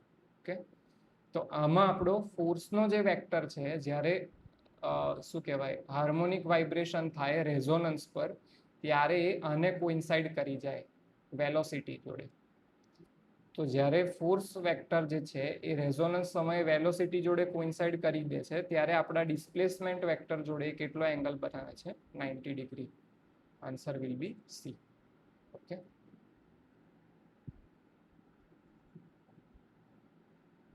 આને બીજી રીતે વિઝ્યુઅલાઇઝ કરવું હોય તો કઈ રીતે કરી શકાય? ધારો કે આ રીતે તમારું એક સિસ્ટમ લાગેલી છે, સ્પ્રિંગ છે, અહીંયા માસ છે, એ આ બે ડિસ્ટન્સ વચ્ચે ઓસિલેશન કરે છે. બરાબર, તો આને આપણે 0 ગણી લઈએ, તો 0 થી એ જ્યારે અહીંયા પહોંચશે બોટમમાં, ત્યારે એને 90 ડિગ્રી પહોંચ્યું એવું કહી શકાય. બરાબર, તો જ્યારે આ 90 ડિગ્રી પહોંચશે ને, ત્યારે એના ઉપર ફોર્સ લાગવાનો ચાલુ થશે. અને ફોર્સ ક્યાં સુધી લાગશે? જ્યાં સુધી એ પાછો 180 ડિગ્રી પોતાના ઉપર આવી ના જાય ત્યાં સુધી. તો આ શું કર્યું કે જ્યારે ઓબ્જેક્ટ જે બાજુ જાય છે ને એ બાજુ ફોર્સ એને વધારે મોમેન્ટમ આપે છે, અને પછી અહીંથી છોડી દેશે એટલે નેક્સ્ટ ટાઈમે વધારે શૂટઅપ થશે, પછી રિટર્નમાં આવતા બીજી બાજુ બી વધારે શૂટઅપ થશે. રેઝોનન્સ થવાનું મેઇન કારણ જ આ છે. ઓકે, ચલો હું બહુ ડિટેલમાં નથી જતો. Answer will B 90 degree. આખું હું સમજાવવા બેસીશ તો એમાં જટવાઈ જઈશ. Machine design. મશીન ડિઝાઇનમાં આ ક્વેશ્ચન બહુ વિયર્ડ હતો. મતલબ IBR જે છે, I think Indian boiler regulation હશે, તો એના પ્રમાણે ફેક્ટર ઓફ સેફટી રિવેટ જોઈન્ટનો કેટલો હોવો જોઈએ બોઇલર્સમાં. બરાબર, તો આન્સર તો છે 4. મને બી ખબર નહોતો, મેં ચેટ જીપીટીમાંથી જ શોધ્યું. આન્સર 4 છે. ઓકે, તો આ બહુ ના આવડ્યું હોય ચિંતા ના કરતા, આમાં કંઈ છે નહીં. પછી છે the rated life of a બોલ બિયરિંગ. આ મેઇન વર્ડ છે, બોલ બિયરિંગ વેરીઝ. હવે આપણું લાઈફનું ફોર્મ્યુલા શું છે? ડાયનેમિક લોડ ડિવાઇડેડ બાય આપણો જે એકચ્યુઅલ લોડ છે પાવર 3. તો આ કઈ રીતે થશે? લાઈફ કોના proportion છે? Inversely proportional to cube of the applied load. Answer will be D. Simple આ ફોર્મ્યુલા ખબર હોય તો સ્ટ્રેટ ફોરવર્ડ જ આન્સર છે, કંઈ બહુ વિચારવાનું નથી. Next, the design bending stress of for a spur gear tooth depends on. શેની ઉપર ડિપેન્ડ કરે? બેન્ડિંગ સ્ટ્રેસ એ કેટલો લઈ શકે એના ઉપર, એના માટે પહેલું તો છે હાર્ડનેસ ઓફ ધ સરફેસ. હવે આમ ફીલ જ કરી શકાય કે ભાઈ બેન્ડિંગ સ્ટ્રેસ અને હાર્ડનેસને કંઈ લેવા દેવા નથી. એન્ડ્યોરન્સ લિમિટ ચલો વિચારીએ. પછી life factor for surface compressive strength. હવે એક બાજુ બેન્ડિંગની વાત થાય છે અને બીજી બાજુ તમે કમ્પ્રેશન ઘુસાડો છો, મેચ થતું નથી. Heat treatment of the material of the tooth. બરાબર, એનો બી કંઈ બહુ સેન્સ બનતો નથી. સૌથી અપ્રોપ્રિએટ આન્સર છે endurance limit stress in the bending. કે આમાં શું થશે, તમારા ગિયર ટૂથ ઉપર કન્ટિન્યુઅસલી પોઈન્ટ લોડ નથી લાગતો, એના ઉપર શું કહેવાય ફ્લક્ચ્યુએટિંગ લોડ અથવા તો સાયક્લિક લોડ લાગે છે. કે ભાઈ લોડ આવ્યો વધ્યો, ફરી પાછો ડિક્રીઝ થયો અને પાછો 0 થઈ ગયો, ફરીથી પાછો એ ટૂથ આખો ગોળ ફરીને આવશે તો ફરી નવેસરથી લોડ લાગશે. તો આ કેસમાં એની ઉપર ફટીગ વધારે આવશે, બરાબર. તો ફટીગના કેસમાં એન્ડ્યોરન્સ લિમિટનો જે સ્ટ્રેસ છે એ બહુ ઇમ્પોર્ટન્ટ રોલ પ્લે કરે. તો એ બેન્ડિંગના કેસમાં endurance limit stress in bending A important હશે ટૂથના ડિઝાઇન માટે. If the stress induced in both coaxial springs made of same material is same. હવે આ સ્ટ્રેસ કયો છે, બરાબર. જુઓ, સ્પ્રિંગમાં છે ને આમ તો બે ટાઈપના સ્ટ્રેસીસ જનરેટ થાય, શિયર બી લાગે અને બેન્ડિંગ પણ લાગે, પણ મેજર જે સ્ટ્રેસ લાગતો હોય ને એ શિયરનો જ લાગતો હોય છે. અને આપણો શિયર સ્ટ્રેસનો ફોર્મ્યુલા છે 8WD divided by pi D cube. આમાં જે સ્મોલ ડી છે એ વાયરનો ડાયા છે અને આ કેપિટલ ડી છે એ કોઇલનો ડાયા છે. તો આપણને આપી દીધું છે કે ભાઈ સ્ટ્રેસ તો સેમ છે, બરાબર. તો બંનેને જ્યારે આપણે કોએક્સિયલી કનેક્ટ કરી છે, મતલબ કે પેરેલલમાં, તો જે ફોર્સ શેર કરવામાં આવશે એનો રેશિયો કોના ઇક્વલ હશે. ધારો કે એક કરે છે ડબલ્યુ, તો આ બંનેને જ કમ્પેર કરી દઈએ તો શું થશે, W1 by D1 cube equal to W2 divided by D2 cube. તો બંનેના જે વાયર ડાયામીટર છે એના ક્યુબના પ્રપોર્શનમાં બંનેનો રેશિયો આવશે. તો answer will be D, cube of the ratio of the wire diameters. Okay, next. Which of the following are true in case of hollow shaft? કે hollow શાફ્ટના કેસમાં સોલિડના કમ્પેરિઝનમાં કયા કયા સ્ટેટમેન્ટ સાચા છે. પહેલા શું કહે છે, stiffness of the hollow shaft is more for the same weight. સાચી વાત છે. Strength of the hollow shaft is less for the same weight. Strength ઓછી હોય એ ખોટી વાત છે, સ્ટ્રેન્થ વધારે હોય હોલોની સેમ વેટ માટે. Cost of the hollow shaft is more, એ પણ સાચી વાત છે, બરાબર. હોલો શાફ્ટમાં આપણે ડ્રિલિંગ કરવું પડશે તો એના લીધે એની મેન્યુફેક્ચરિંગ કોસ્ટ વધી જશે. Diameter of the hollow shaft is more, એ પણ છે કે જ્યારે તમે સેમ વેઇટની બે શાફ્ટ લેશો તો સેમ સ્ટ્રેન્થ જોઈતી હોય તો તમારો હોલોનો ડાયામીટર વધારે આવશે. તો આ ક્યુ એક જ સ્ટેટમેન્ટ ખોટું છે, એના સિવાયના બધા સાચા છે. Answer will B PRS D. Next. Tensile strength of a single fillet weld is.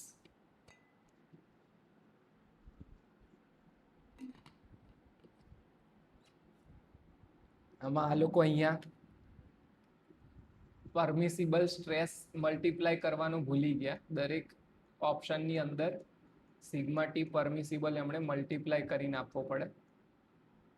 બાકી આ તો બાજુમાં જે આપ્યો ને તો સિમ્પલી એરિયા જ છે એના થ્રોટ સેક્શનનો. આપણી જોડે આવો રીતે એક ફિલેટ વેલ્ડ હોય તો એની અંદર આ આપણો થ્રોટ થશે. તો આ જે વેલ્ડ સાઇઝ કેટલી આપેલી છે, આ ટી આપેલી છે, તો એનું જે આ થ્રોટ છે એને H થી ડિનોટ કરવામાં આવે. એની વેલ્યુ થશે T ડિવાઇડેડ બાય √2. અને લેટ્સ સે આ વેલ્ડની લેન્થ આપેલી છે કેપિટલ L, તો ટોટલ થ્રોટ એરિયા આપણો કેટલો થશે, H into L equal to TL by √2. અને એમાં કેટલો લોડ એ સહન કરી શકે સ્ટ્રેન્થ પ્રમાણે, તો એને આપણે એના પરમિસિબલ ટેન્સાઇલ સ્ટ્રેસથી મલ્ટીપ્લાય કરીશું. એટલે આપણો આન્સર આવી જશે મેક્સિમમ કેટલી સ્ટ્રેન્થ છે એ વેલ્ડ જોઈન્ટની. Answer will be A.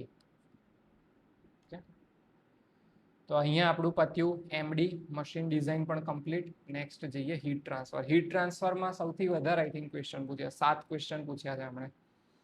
Which of the following property of a substance influences the temperature distribution in case of a unsteady state heat conduction. હવે unsteady state heat conduction માં સૌથી વધારે important parameter છે તમારી thermal ડિફ્યુઝિવિટી alpha. Thermal ડિફ્યુઝિવિટી એનો formula થાય K/ρC. Okay, તો એમાં થર્મલ કન્ડક્ટિવિટી પણ આવે છે અને સ્પેસિફિક હીટ પણ આવે છે. તો P આપેલો છે આપણને થર્મલ કન્ડક્ટિવિટી, અને થર્મલ સ્ટોરેજ કેપેસિટી એ કોના પ્રોપોર્શનલ હોય? તમારી સ્પેસિફિક હીટ અને ડેન્સિટીના પ્રોપોર્શનમાં. તો બંને આપણા અનસ્ટેડી સ્ટેટ કન્ડક્શનને ઇન્ફ્લુઅન્સ કરે છે. તો answer will be both P and Q. Okay.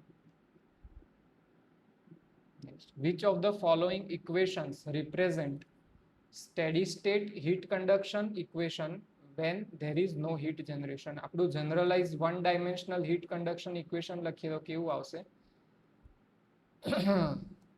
plus Qg/K is equal to 1/alpha dt upon dt.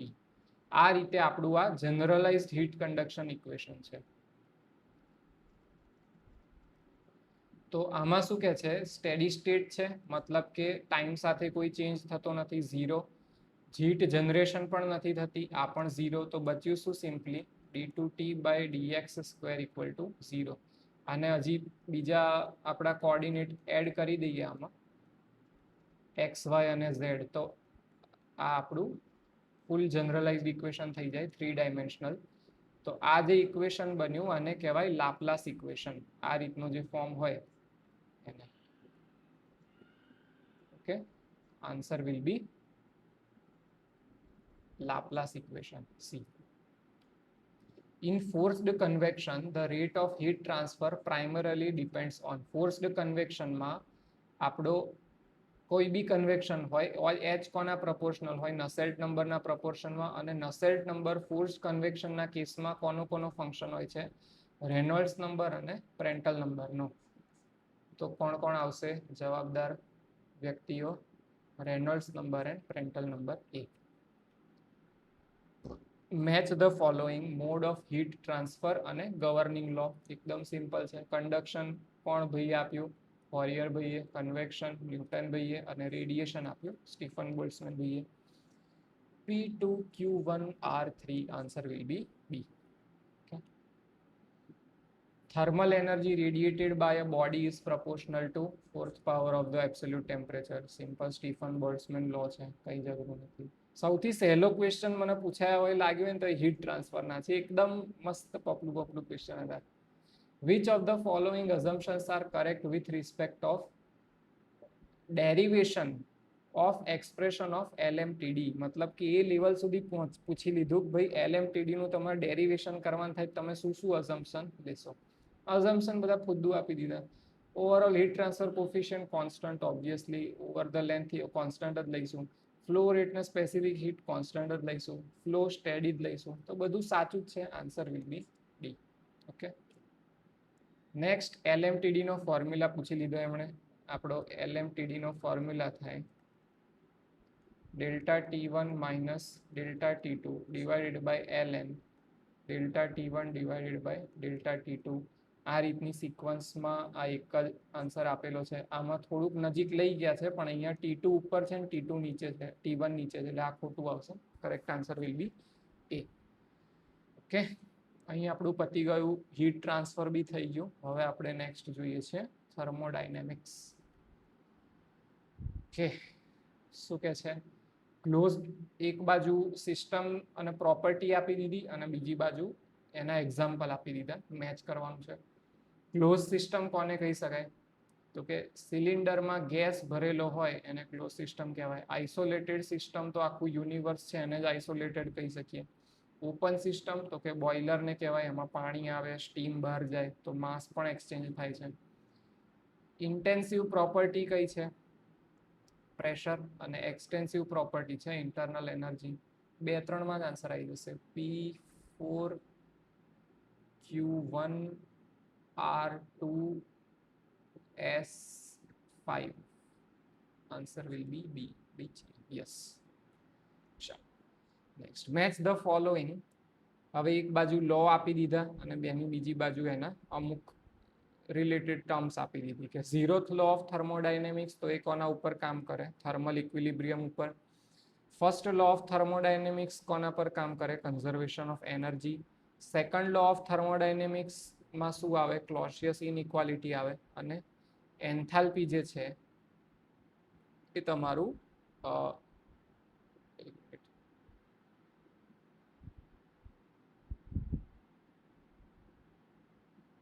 enthalpy will be state function. So P2 Q4 R1 અને S3. Answer will be D. Next, determine efficiency of Carnot engine operating between 227 degrees Celsius and 27. बहुत simple હતું. 1 minus lower temperature upon higher temperature. Lower temperature કેલ્વિનમાં કેટલું છે? 300. Higher temperature છે 500. Efficiency થઈ જશે 0.4 એટલે કે 40%. Answer will B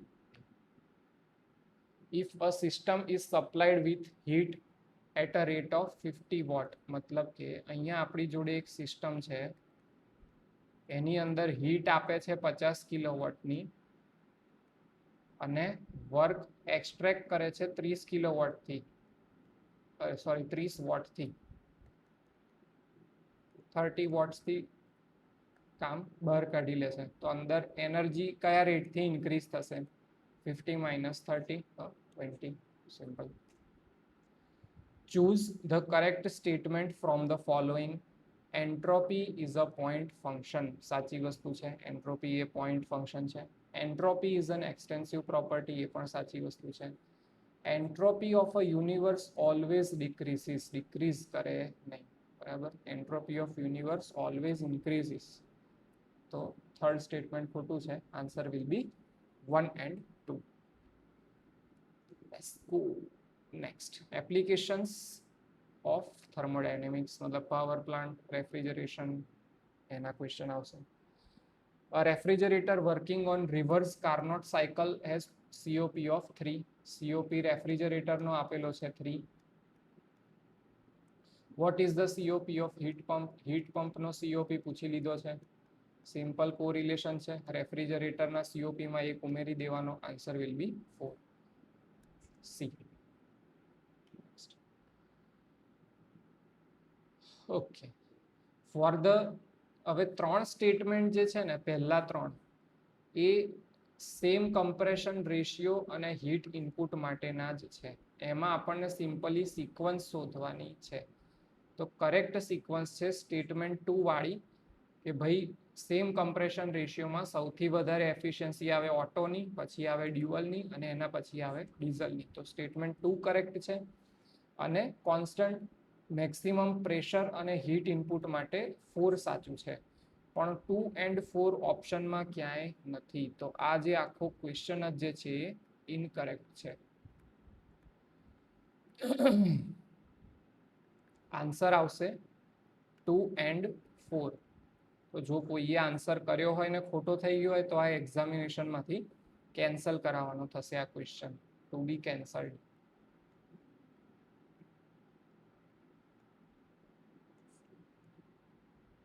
Next, the efficiency of Rankine cycle can be increased by. હવે Rankine cycle નું જ્યારે બી આવે ને ત્યારે એક જ વસ્તુ રાખવાની કે mean temperature of heat addition increase થવું જોઈએ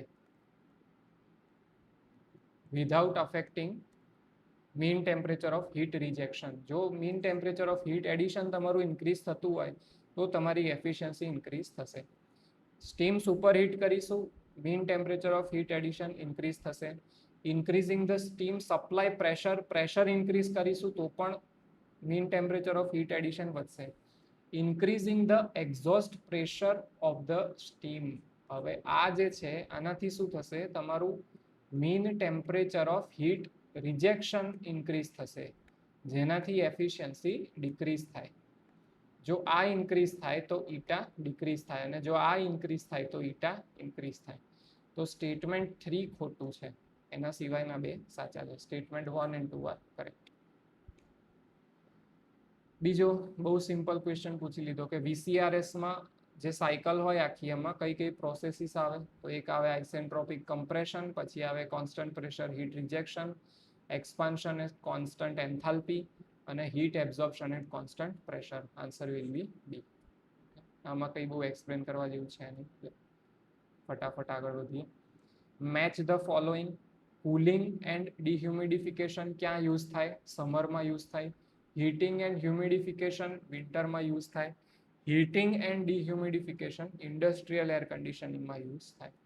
P1 Q2 R3 સેમ જ સિક્વન્સમાં આવશે. Answer will be A. Next, match the type of compressor.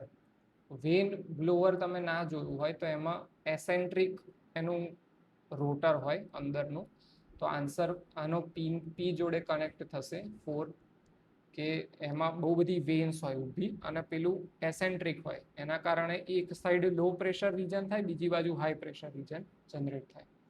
પછી એક્સિયલ ફ્લો કમ્પ્રેસરમાં એડજેસન્ટ રોઝ હોય રોટરની અને સ્ટેટર બ્લેડની, બંનેની અલ્ટરનેટિવ હોય.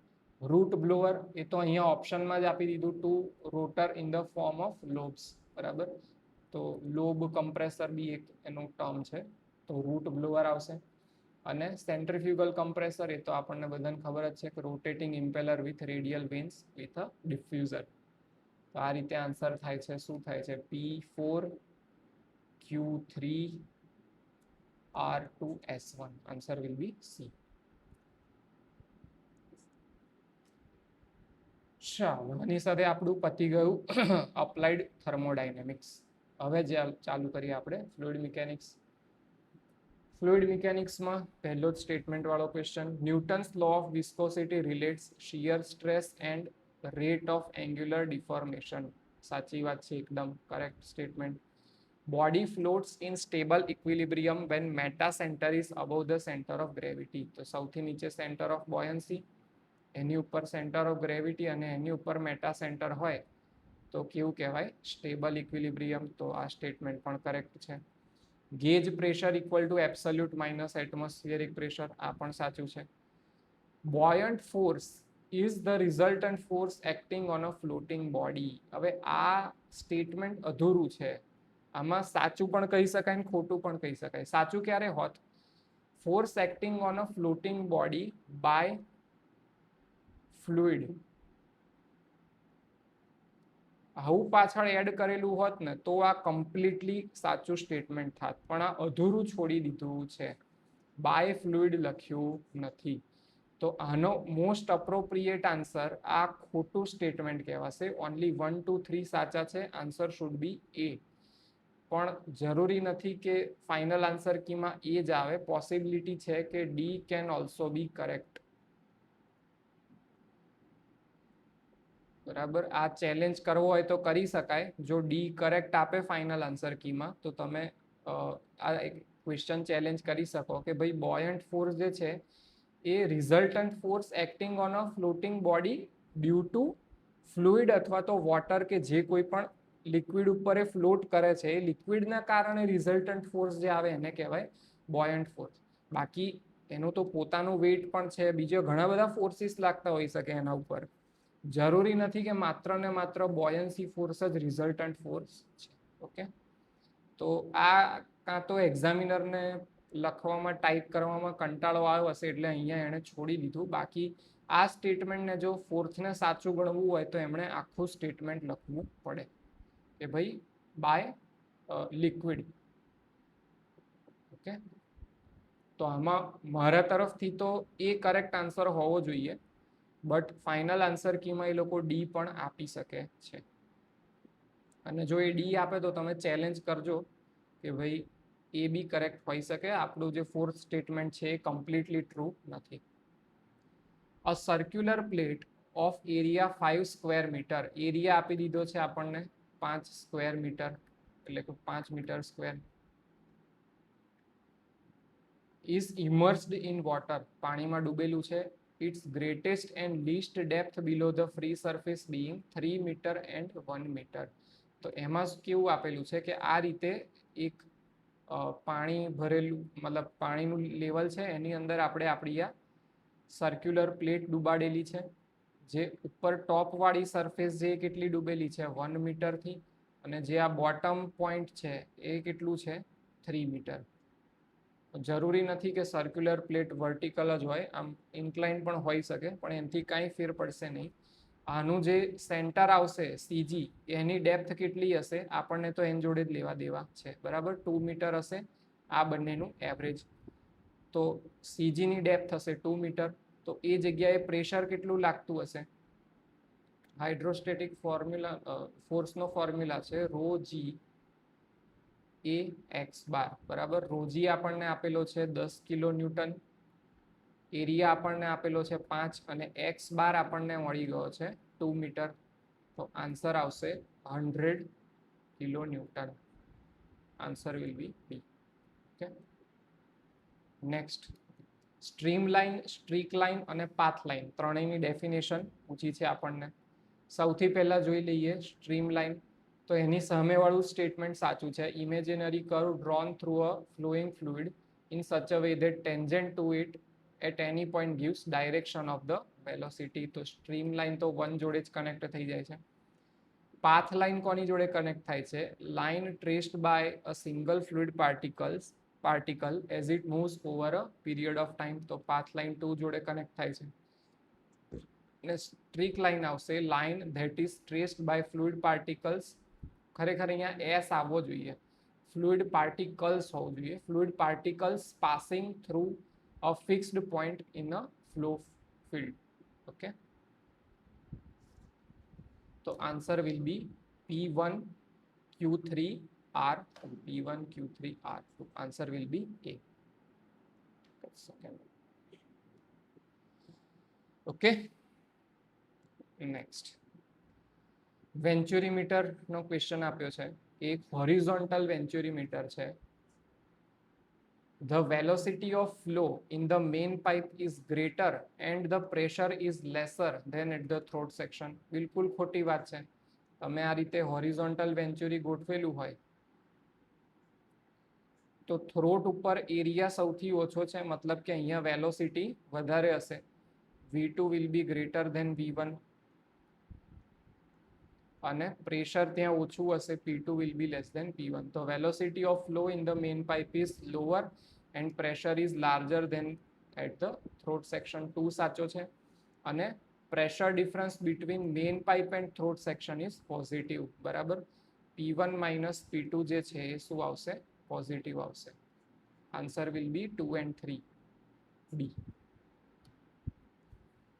In case of fluid flow over solid boundary, the distance by which, આ આખી ડેફિનેશન જ આપી દીધી છે, distance by which boundary surface would have to be displaced outwards so that the actual discharge would be same as that of an ideal fluid past the displaced boundary is defined as. હવે આ આખો displacement thickness of boundary લેયરનો આખો concept છે કે આ રીતે boundary layer જ્યારે generate થાય તો આના કરતાં અહીંયા શું છે, વેલોસિટી દરેક લેયરમાં અલગ અલગ છે.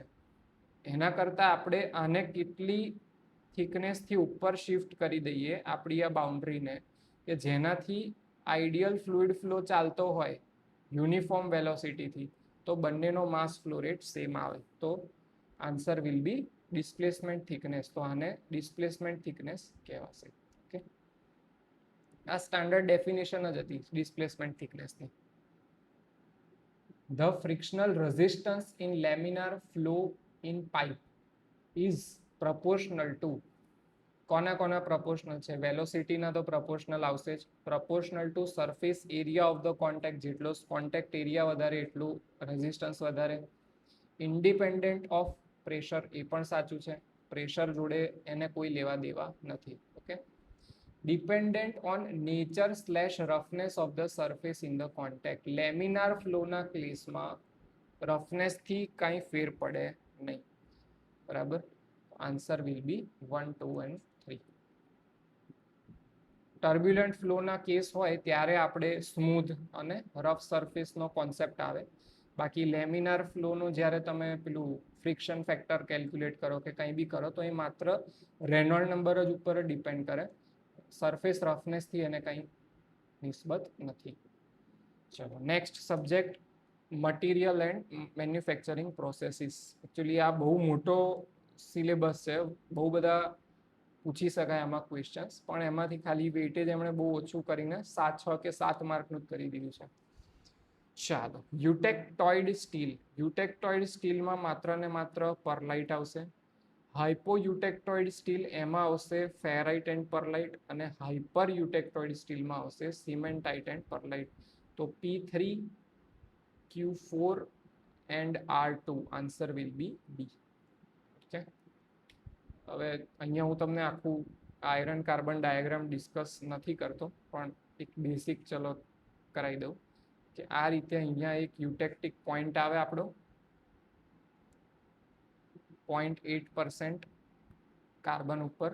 આની અંદર જે છે એ આ યુટેક્ટિક પોઈન્ટ પર્ટિક્યુલર ઉપર જ્યારે કુલિંગ કરો ને ત્યારે આપણને અહીંયા 100% પરલાઇટ મળે. પરલાઇટ કોનું મિક્સચર હોય? આલ્ફા અને Fe3C નું ડિસ્કમ અલ્ટરનેટ ગોઠવાયેલી હોય, એક આલ્ફાની પછી Fe3C ની, એ રીતે એને પરલાઇટ કહેવાય. એની આ સાઈડ જાઓ ત્યારે આવે હાઇપો, અને આ સાઈડ જાઓ ત્યારે આવે હાઇપર. તો હાઇપરના કેસમાં સિમેન્ટાઇટ પ્લસ પરલાઇટ આવશે, અને હાઇપોના કેસમાં પરલાઇટ પ્લસ ફેરાઇટ આવશે, આલ્ફા. ઓકે, આલ્ફાને ફેરાઇટ કહેવાય, આલ્ફા ફેરાઇટ એ રીતે નામ આપેલું છે. ઓકે, હીટ ટ્રીટમેન્ટ પ્રોસેસનો next question. Annealing, tempering, normalising and nitriding, 4 process આપી દીધી. એનિલિંગ શેના માટે કરવામાં આવે? તો કે આપણી ડક્ટિલિટી ઇન્ક્રીઝ થાય, રેસિડ્યુઅલ સ્ટ્રેસીસ જે છે એ રિલીવ થઈ જાય. ટેમ્પરિંગ શું હોય? એ તો એક સેકન્ડરી પ્રોસેસ હોય, જ્યારે શું કહેવાય વધારે હાર્ડનેસ આપણી ડેવલપ થાય. નોર્મલાઇઝિંગ શું કરે? સ્ટ્રેન્થ એન્ડ મશીનેબિલિટી ઇમ્પ્રૂવ કરે, અને નાઇટ્રાઇડિંગ કરે, સરફેસ હાર્ડનેસને ઇમ્પ્રૂવ કરે. તો P3, Q4, R1S2 answer will be D. Okay, next casting. Casting defects. હવે આમાં છે ને અમુક ડ્રોસ તો મેં પહેલી વાર નામ સાંભળ્યું, ડ્રોસનો મને કોઈ આઈડિયા નહોતો. તો બીજા એનાથી સોલ્વ કરવાનો ટ્રાય કરીએ કે બ્લો આપણને ખબર છે કે ભાઈ બ્લો શેનાથી થાય? એક બહુ મોટી વેલ રાઉન્ડેડ કેવિટી હોય જે ગેસના કારણે બની હોય કોપની અંદર, એને કહેવાય બ્લો, કે ભાઈ મોટો બ્લો વાગ્યો એને. ઓકે, પછી ડ્રોપ શું થાય કે તમારા કોપમાંથી થોડાક સેન્ડ પાર્ટિકલ્સ તૂટીને નીચે પડી ગયા હોય, તો એના કારણે કોપની અંદર પ્રોજેક્શન્સ આવશે નાના નાના. તો એ આપણું મેચ થાય છે આની જોડે, a low projection on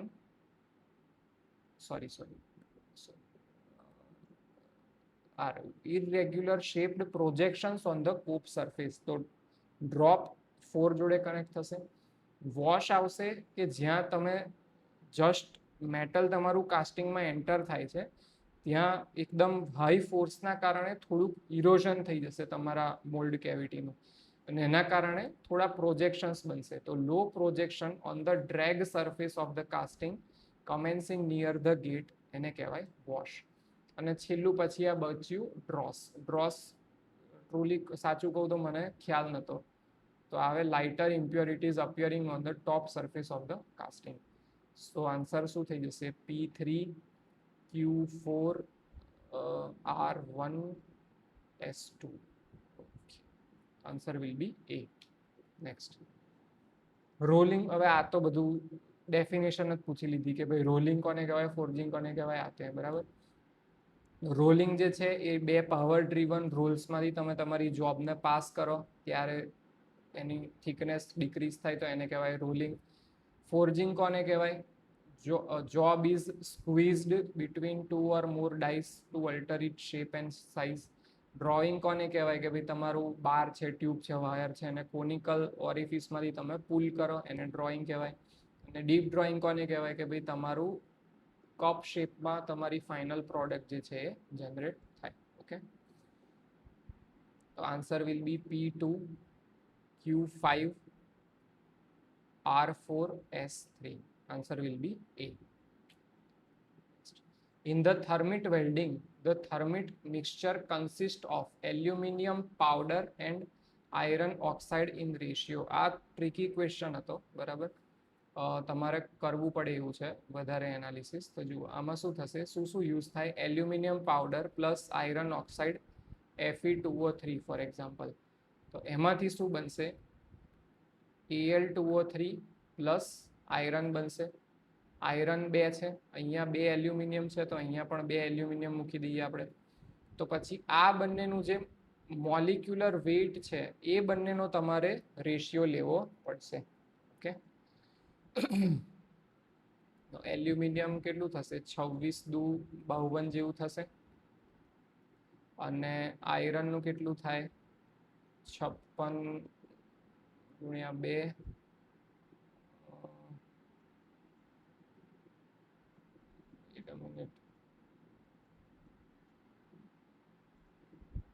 plus oxygen 1/16 છે એટલે 16×48.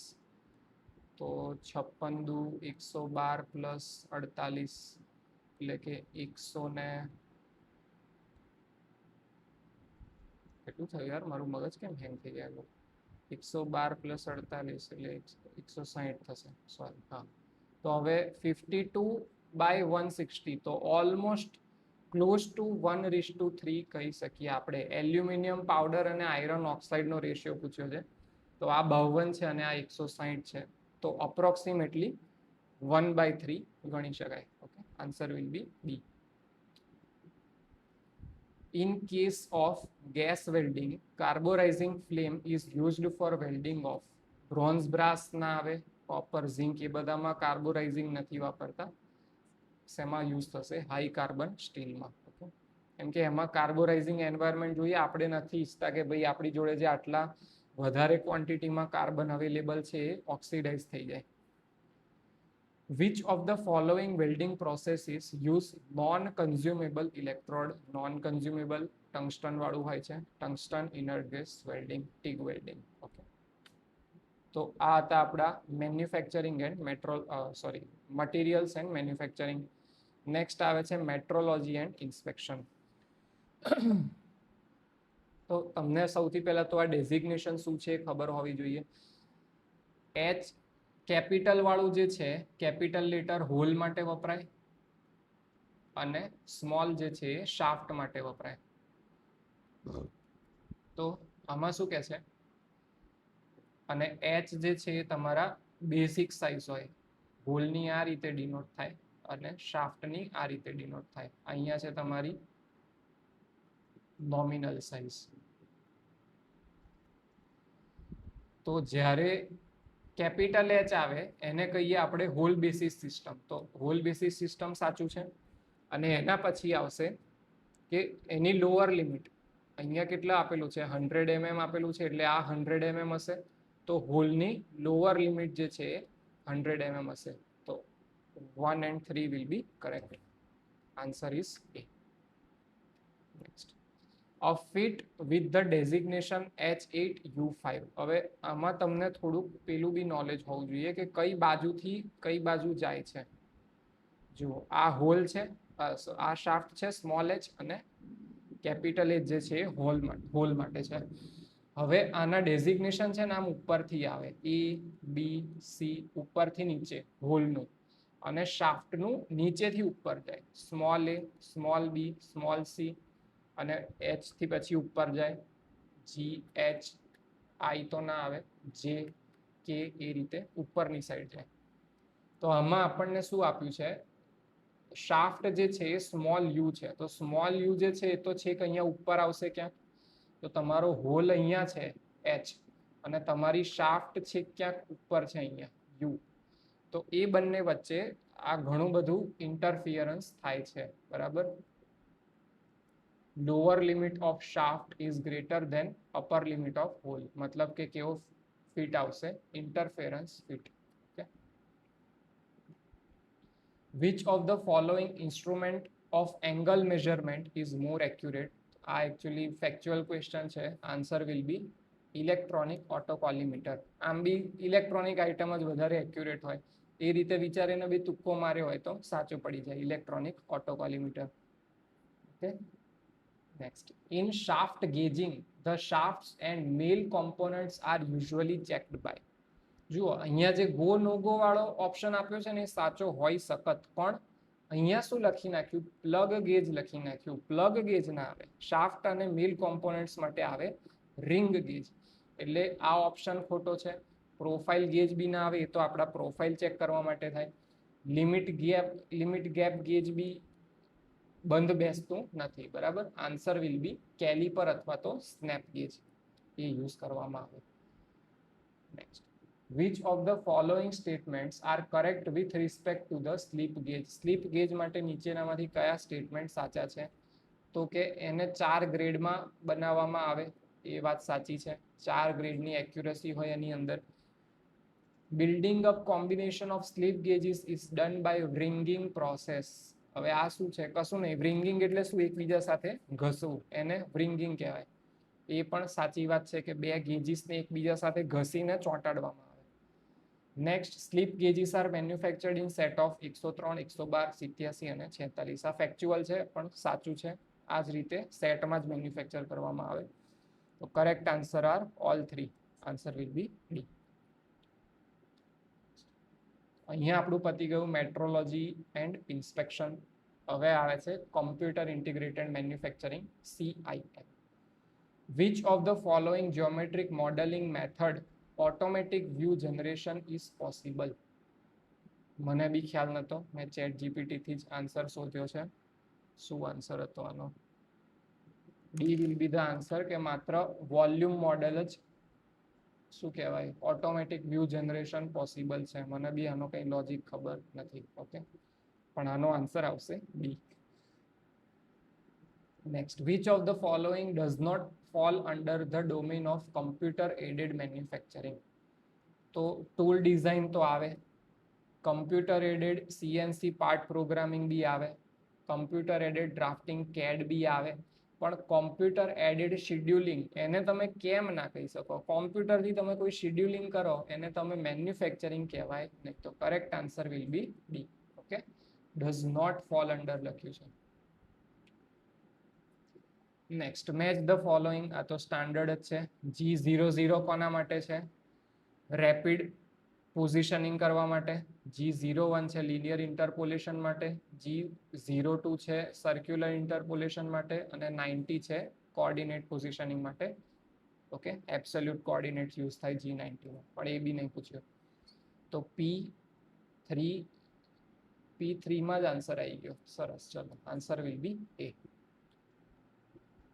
Match the following with respect two additive manufacturing. હવે આ થોડો ટ્રિકી ક્વેશ્ચન હતો, મારે બી 1-2 પ્રોસેસીસ સર્ચ કરવી પડી આમાં. જુઓ, શીટ લેમિનેશન જે છે ને એ આવે ultrasonic additive manufacturing. Material extrusion જે છે ને એ આવે fused deposition modelling. Powder bed diffusion આવશે I think laser metal deposition આવે છે, P3S5 ના સ્ટીરિયોલિથ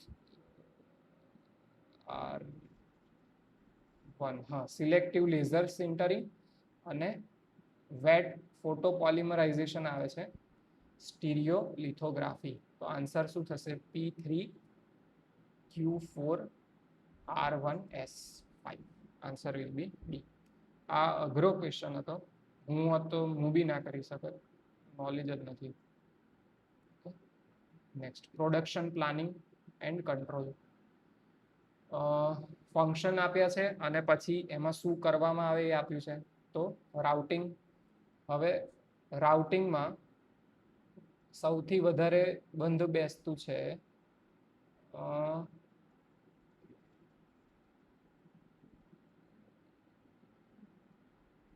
determination of operations and their sequence through which a product must pass. બરાબર, એક રીતની આપણે સિક્વન્સ ડિસાઈડ કરીએ છીએ, તો એને શું કીધું આપણે?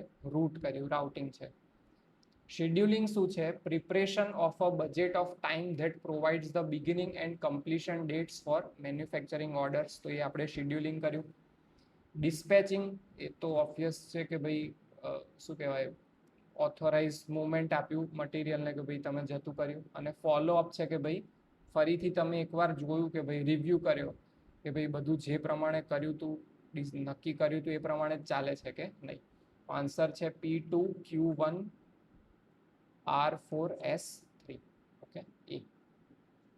મેચ ધ ફોલોઈંગ, ફરીથી એ જાયું. Time series analysis. ટાઈમ સિરીઝમાં શું વપરાય? જૂની ડિમાન્ડો યુઝ કરીએ આપણે, તો it is based on the past demand patterns, તો પીમાં આવશે 3. પછી કોઝલ મોડેલિંગ અથવા તો રિગ્રેશન, કે ભાઈ આપણી ડિમાન્ડને કઈ કઈ વસ્તુઓ ઇફેક્ટ કરે છે એનું એક સ્ટડી કરીએ, એને કહેવાય કોઝલ મોડેલિંગ. ડેલ્ફી ટેકનિક, એમાં આપણે બહુ બધા એક્સપર્ટને ભેગા કરીએ કે આવો ભાઈ અમને કહો અમારું પ્રોડક્ટ કેટલું વેચાશે ને કેટલું ચાલશે. અને માર્કેટ રિસર્ચ, આપણે જાતે જ કન્ઝ્યુમર જોડે પહોંચી જઈએ કે ભાઈ તમે અમારું પ્રોડક્ટ આવું બનાવ્યું છે, તમે લેશો કે નહીં લો. ઓકે, તો P3Q1R4 and S2. Answer will be B. Next, match the following with respect to Gantt chart. Gantt chart કેવા હોય કે ભાઈ આ રીતે હોરિઝોન્ટલ લાઇન્સ ડ્રો કરેલી હોય. તમારે જે એક્ટિવિટી કરવાની હોય ને એની આ એક્ટિવિટી A છે, પછી અહીંયા એક્ટિવિટી B છે, અને આ એક્સિસ ઉપર હોય તમારો ટાઈમ, કે ભાઈ આટલા ટાઈમમાં ચાલુ થશે, આટલા ટાઈમમાં પતશે. તો આ રીતનો જે ચાર્ટ બનાવ્યો એને કહેવાય ગેન્ટ ચાર્ટ. તો આમાં મને તો બે જ આઈડિયા હતો કે હોરિઝોન્ટલ બાર જે આવશે it will be individual task for phases, તો P2, અને વર્ટિકલ લાઇન જે છે એ આપણને આપણું સ્ટેટસ ડેટ બતાવે કે ભાઈ આ પર્ટિક્યુલર કમ્પ્લીશન થયું તો એ કઈ તારીખે થયું, તો એ વર્ટિકલ આપણને એ મળશે, ટાઈમ મળશે. તો P2 અને S1 વાળો આઈ થિંક એક જ ઓપ્શન છે, ડી. ઓકે, આ ડાયમંડ ટ્રાયેંગલ લાઇન એરોનો મને આઈડિયા નહોતો અને હજી પણ નથી, but answer will be D, એ કન્ફર્મ છે. ઓકે, ચલો આના 3 જ ક્વેશ્ચન હતા. પછી આવીએ આઈસી એન્જિન ઉપર. એમાં એસેર્શન રીઝન આઈ થિંક 2-3 જેવા પૂછી લીધા છે. પહેલા કે છે thermal efficiency of a two stroke engine is low compared to four stroke engine. Correct છે, બરાબર. 2-સ્ટ્રોકની ઓછી હશે એફિશિયન્સી. કેમ ઓછી હશે? તો કે two stroke engine as intake and exhaust occurs almost at the same time some fresh air fuel mixture is mixes with and મતલબ પેલું એક્ઝોસ્ટ જોડે મિક્સ થઈ જાય અને એસ્કેપ કરી દે, તો એ પણ સાચું છે અને રીઝન પણ કરેક્ટ છે. તો આન્સર વિલ બી એ. એના કારણે આપણી 2-સ્ટ્રોક એન્જિનની એફિશિયન્સી ઓછી આવે છે. Next, which of the following statement related to valve timing for a four stroke system are correct? Inlet valve is open before the top dead centre, મતલબ કે આપણું પિસ્ટન જ્યારે જસ્ટ ટોપ ડેડ સેન્ટર પહોંચવાનું હોય એની પહેલા આપણું ઇનલેટ વાલ્વ ઓપન કરી દેવામાં આવે છે નવું શું કહેવાય એર ફ્યુલ મિક્સચર અંદર લેવા માટે. તો આ સ્ટેટમેન્ટ કરેક્ટ છે, બરાબર. And it is closed after the bottom dead centre, છેક બોટમ ડેડ સેન્ટર સુધી પહોંચી જાય પછી ક્લોઝ થાય. Next, in diesel engine the injection of fuel is timed to occur about 10 to 15 degrees Celsius નહીં આવે, 10 to 15 degree before TDC. Exhaust valve is આ તો સાચું જ છે કે ભાઈ ટોપ ડેડ સેન્ટર પહોંચવા આવે એના 10-15 ડિગ્રી પહેલા જ એને ઓપન કરી દેવામાં આવે, ઇન્જેક્શન ઓફ ધ ફ્યુલ ચાલુ થઈ જાય. Exhaust valve is opened before BDC and closed after TDC, બરાબર. એ પણ સ્ટેટમેન્ટ સાચું છે. આપણો એક્ઝોસ્ટ વાલ્વ જે છે એ આપણું પિસ્ટન BDC પહોંચે એની પહેલા ઓપન થઈ જાય અને છેક ઉપર આવે પછી ક્લોઝ થાય, જેનાથી આપણી બધી એક્ઝોસ્ટ હવા બહાર ફેંકાઈ જાય. તો all 3 statements are correct. Answer will be D. Next, a supercharged engine has high volumetric efficiency and consequently the engine develops more power. સાચી વાત છે કે એની વોલ્યુમેટ્રિક એફિશિયન્સી વધારે હોય એટલે પાવર બી વધારે ડેવલપ કરશે. A supercharged engine has air supplied to it at a pressure and density lesser than atmospheric. આ વસ્તુ ખોટી છે. એટમોસ્ફેરિક પ્રેશર કરતા વધારે પ્રેશરથી નાખવું છે એટલે તો સુપરચાર્જર લગાવ્યું. તો સ્ટેટમેન્ટ 2 ઇઝ રોંગ. તો આન્સર આવશે C. Okay, A is true and R is false. Next, which of the following statements are correct? પહેલું છે anti-knock value of gasoline is rated in terms of octane number. બિલકુલ સાચી વાત છે. Gasoline cetane નંબરમાં મપાતું નથી. Addition of tetra ethyl lead to gasoline prevents engine knocking. આ પણ સાચું છે. અત્યારે જો કે લેડ મિક્સ નથી કરતા, પહેલાના જમાનામાં કરતા હતા, પણ વસ્તુ સાચી છે, એનાથી નોકિંગ ઓછું થાય. તો બંને 1 અને 3 સ્ટેટમેન્ટ સાચા છે. Answer will be C. Williams line used to determine the friction power approximately is obtained by plotting a graph between. તો વિલિયન લાઇન જે છે એ તમારું ફ્યુલ કન્ઝમ્પશન y એક્સિસ ઉપર અને આ એક્સિસ ઉપર તમારો બ્રેક પાવર આ રીતે પ્લોટ કરવામાં આવે. જ્યારે તમે ઝીરો બ્રેક પાવર બી ડેવલપ કરો છો ત્યારે કંઈક ફ્યુલ કન્ઝ્યુમ થાય છે. તો આ પાછળની બાજુ લાઈન એક્સટેન્ડ કરો ત્યારે આટલું તમારું શું કહેવાય, એફપી, ફ્રિક્શન પાવર. ઓકે, તો આ હોય છે આપણી વિલિયન લાઈન. તો સિમ્પલી એક્સ એક્સિસ ને વાય એક્સિસ પર શું હોય એ પૂછ્યું છે. તો બ્રેક પાવર આવશે એક્સ એક્સિસ ઉપર અને ફ્યુલ કન્ઝમ્પશન આવશે વાય એક્સિસ ઉપર. Next, automobile engineering. હવે હું પહેલા જ કહી દઉં, બિલકુલ મારા રસનો વિષય નથી, બરાબર, અને બિલકુલ ફેક્ચ્યુઅલ ક્વેશ્ચન્સ જ છે. એટલે શું કહેવાય, મેં બી મોટા ભાગના ચેટ જીપીટીમાંથી જોઈને કર્યું છે કે ભાઈ શું સાચું શું ખોટું. કારણ કે આજ સુધી મેં કોઈ દિવસ ઓટોમોબાઈલ વાંચ્યું બી નથી, તૈયારીમાં કન્સિડર બી નથી કર્યું. Power is transmitted through a fluid, એ સાચું સ્ટેટમેન્ટ છે. Does not prevent shock loads during transmission, આ ખોટું છે. એ ફ્લુઇડ જે છે એ તમારો શોક આવે તો એબ્ઝોર્બ કરી લેશે, બરાબર. તો સ્ટેટમેન્ટ 2 ઇઝ રોંગ.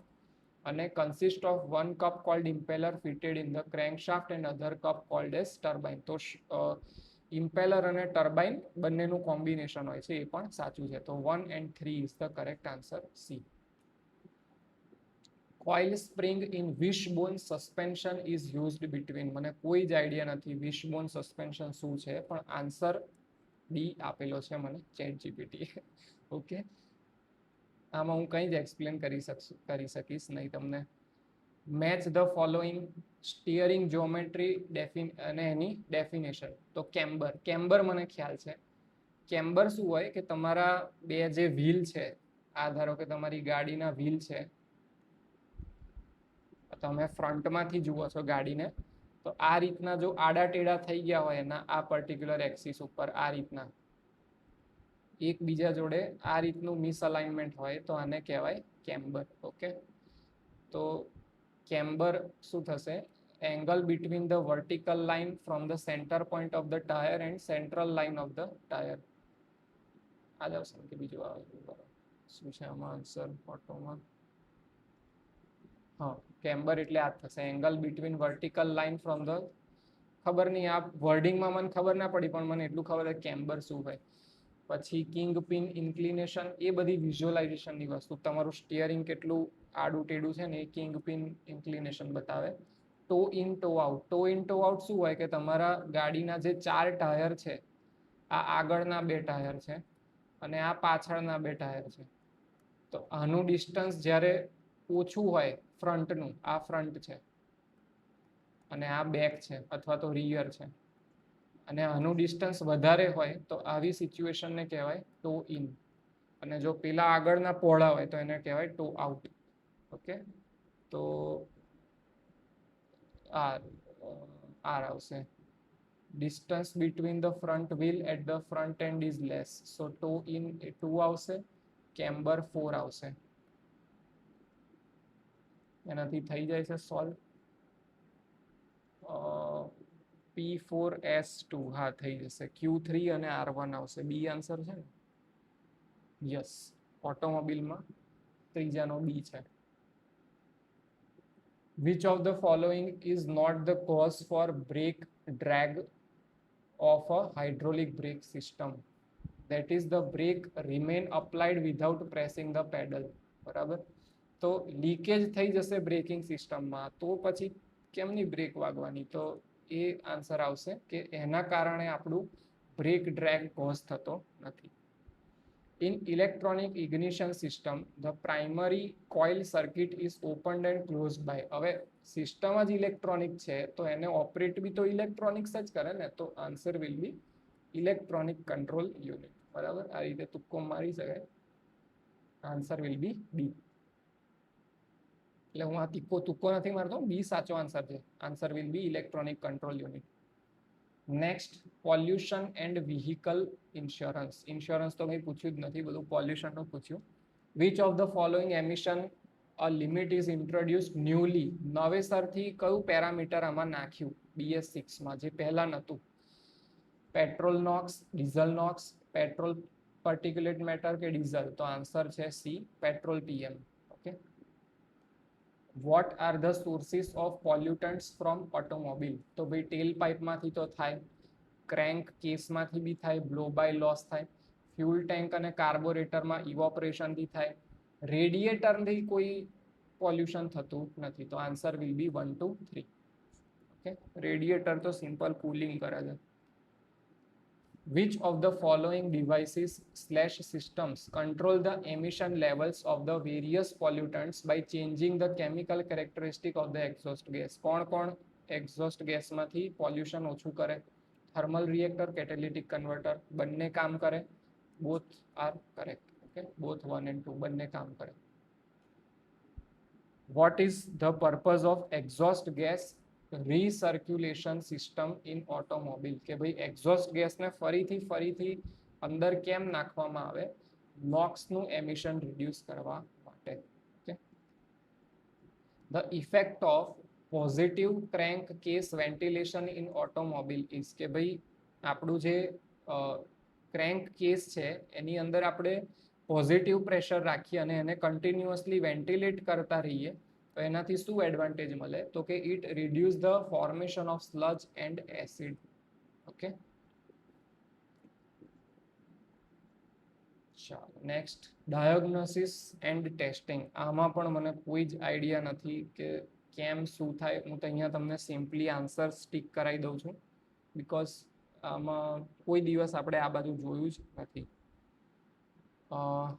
ફર્સ્ટમાં આન્સર આવશે ડાયગ્નોસિસમાં ડી, સેકન્ડમાં આન્સર આવશે એ, થર્ડમાં આન્સર આવશે બી, ફોર્થમાં આન્સર આવશે સી અને ફિફ્થમાં આન્સર આવશે એ.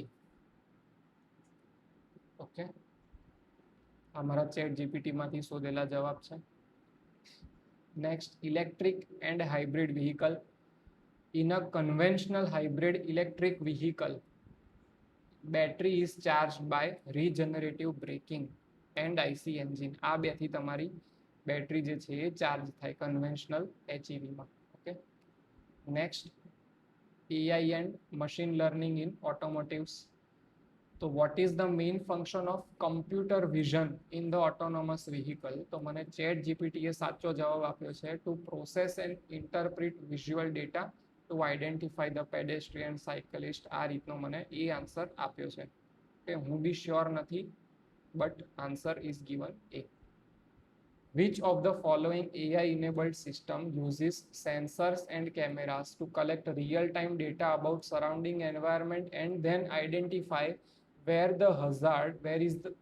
there are hazards and take necessary action? તો આમાં બંને આન્સર આમ તો પોસિબલ છે, A- બી કરી શકાય અને કોલિઝન બી કરી શકાય, પણ અહીંયા પર્ટિક્યુલરલી હઝાર્ડ વર્ડ યુઝ કર્યો છે એટલે આપણે કોલિઝન અવોઇડન્સ સિસ્ટમ ચૂઝ કરી શકીએ. બરાબર, આન્સર શુડ બી સી. બાકી આનું એક ફીચર A- નું જ ફીચર છે કોલિઝન અવોઇડન્સ સિસ્ટમ, પણ એક સબ સિસ્ટમ છે. પણ જે રીતનો ક્વેશ્ચન પૂછ્યો છે કે ભાઈ તમારે હઝાર્ડને અવોઇડ કરવાનું છે એ પ્રમાણે answer will be C. Okay, તો આ હતું આપણું આખું PSI MT નું પેપર જેને આપણે સોલ્વ કર્યું. 100 માર્ક્સ ટેકનિકલ સેક્શનના જે હતા એના માટે. તો મારો વ્યૂ આપું ને તો આ ડિફિકલ્ટ સાઈડ પેપર હતું. અમુક ક્વેશ્ચન તો એન્જિનિયરિંગ સર્વિસીસ લેવલના પૂછ્યા હતા. તો આમાંથી જો તમારે સેફ સ્કોર ગણવો હોય તો આઉટ ઓફ 100 અરાઉન્ડ 70 થઈ જતા હોય તો એ ઘણો સારો સ્કોર છે. ઓકે, કારણ કે તમારી જોડે ટાઈમ ક્રંચ બી હતો, તમારે આની જોડે એપ્ટિટ્યૂડના બી સોલ્વ કરવાના હતા, એક્ટ એન્ડ રૂલ પણ હતું. તો એ બધું જોડે હેન્ડલ કરીને આમાં તમે 100માંથી જો 70 જેટલા પહોંચતા હો તો it is a good score. Okay, above 70 તો એક્સલન્ટ જ છે, બરાબર. 75 સુધી જો તમારો આમાં સ્કોર પહોંચ્યો હોય તો ઇટ ઇઝ એક્સેલન્ટ, પણ અપ ટુ 70 પણ સારો સ્કોર કહેવાશે. ઓકે, તો બીજું કંઈ હોય ડિસ્કશન કે કંઈ ડાઉટ હોય તો કોમેન્ટ સેક્શનમાં કહેજો. બાકી વધારે લોકોને આ શેર કરજો, ચેનલ સબસ્ક્રાઈબ કરજો. ઓકે, આપણી થોડી રીચ વધે. ચલો, ફરી મળીએ એક નવા વિડીયો સાથે. ત્યાં સુધી જય હિન્દ, જય ભારત.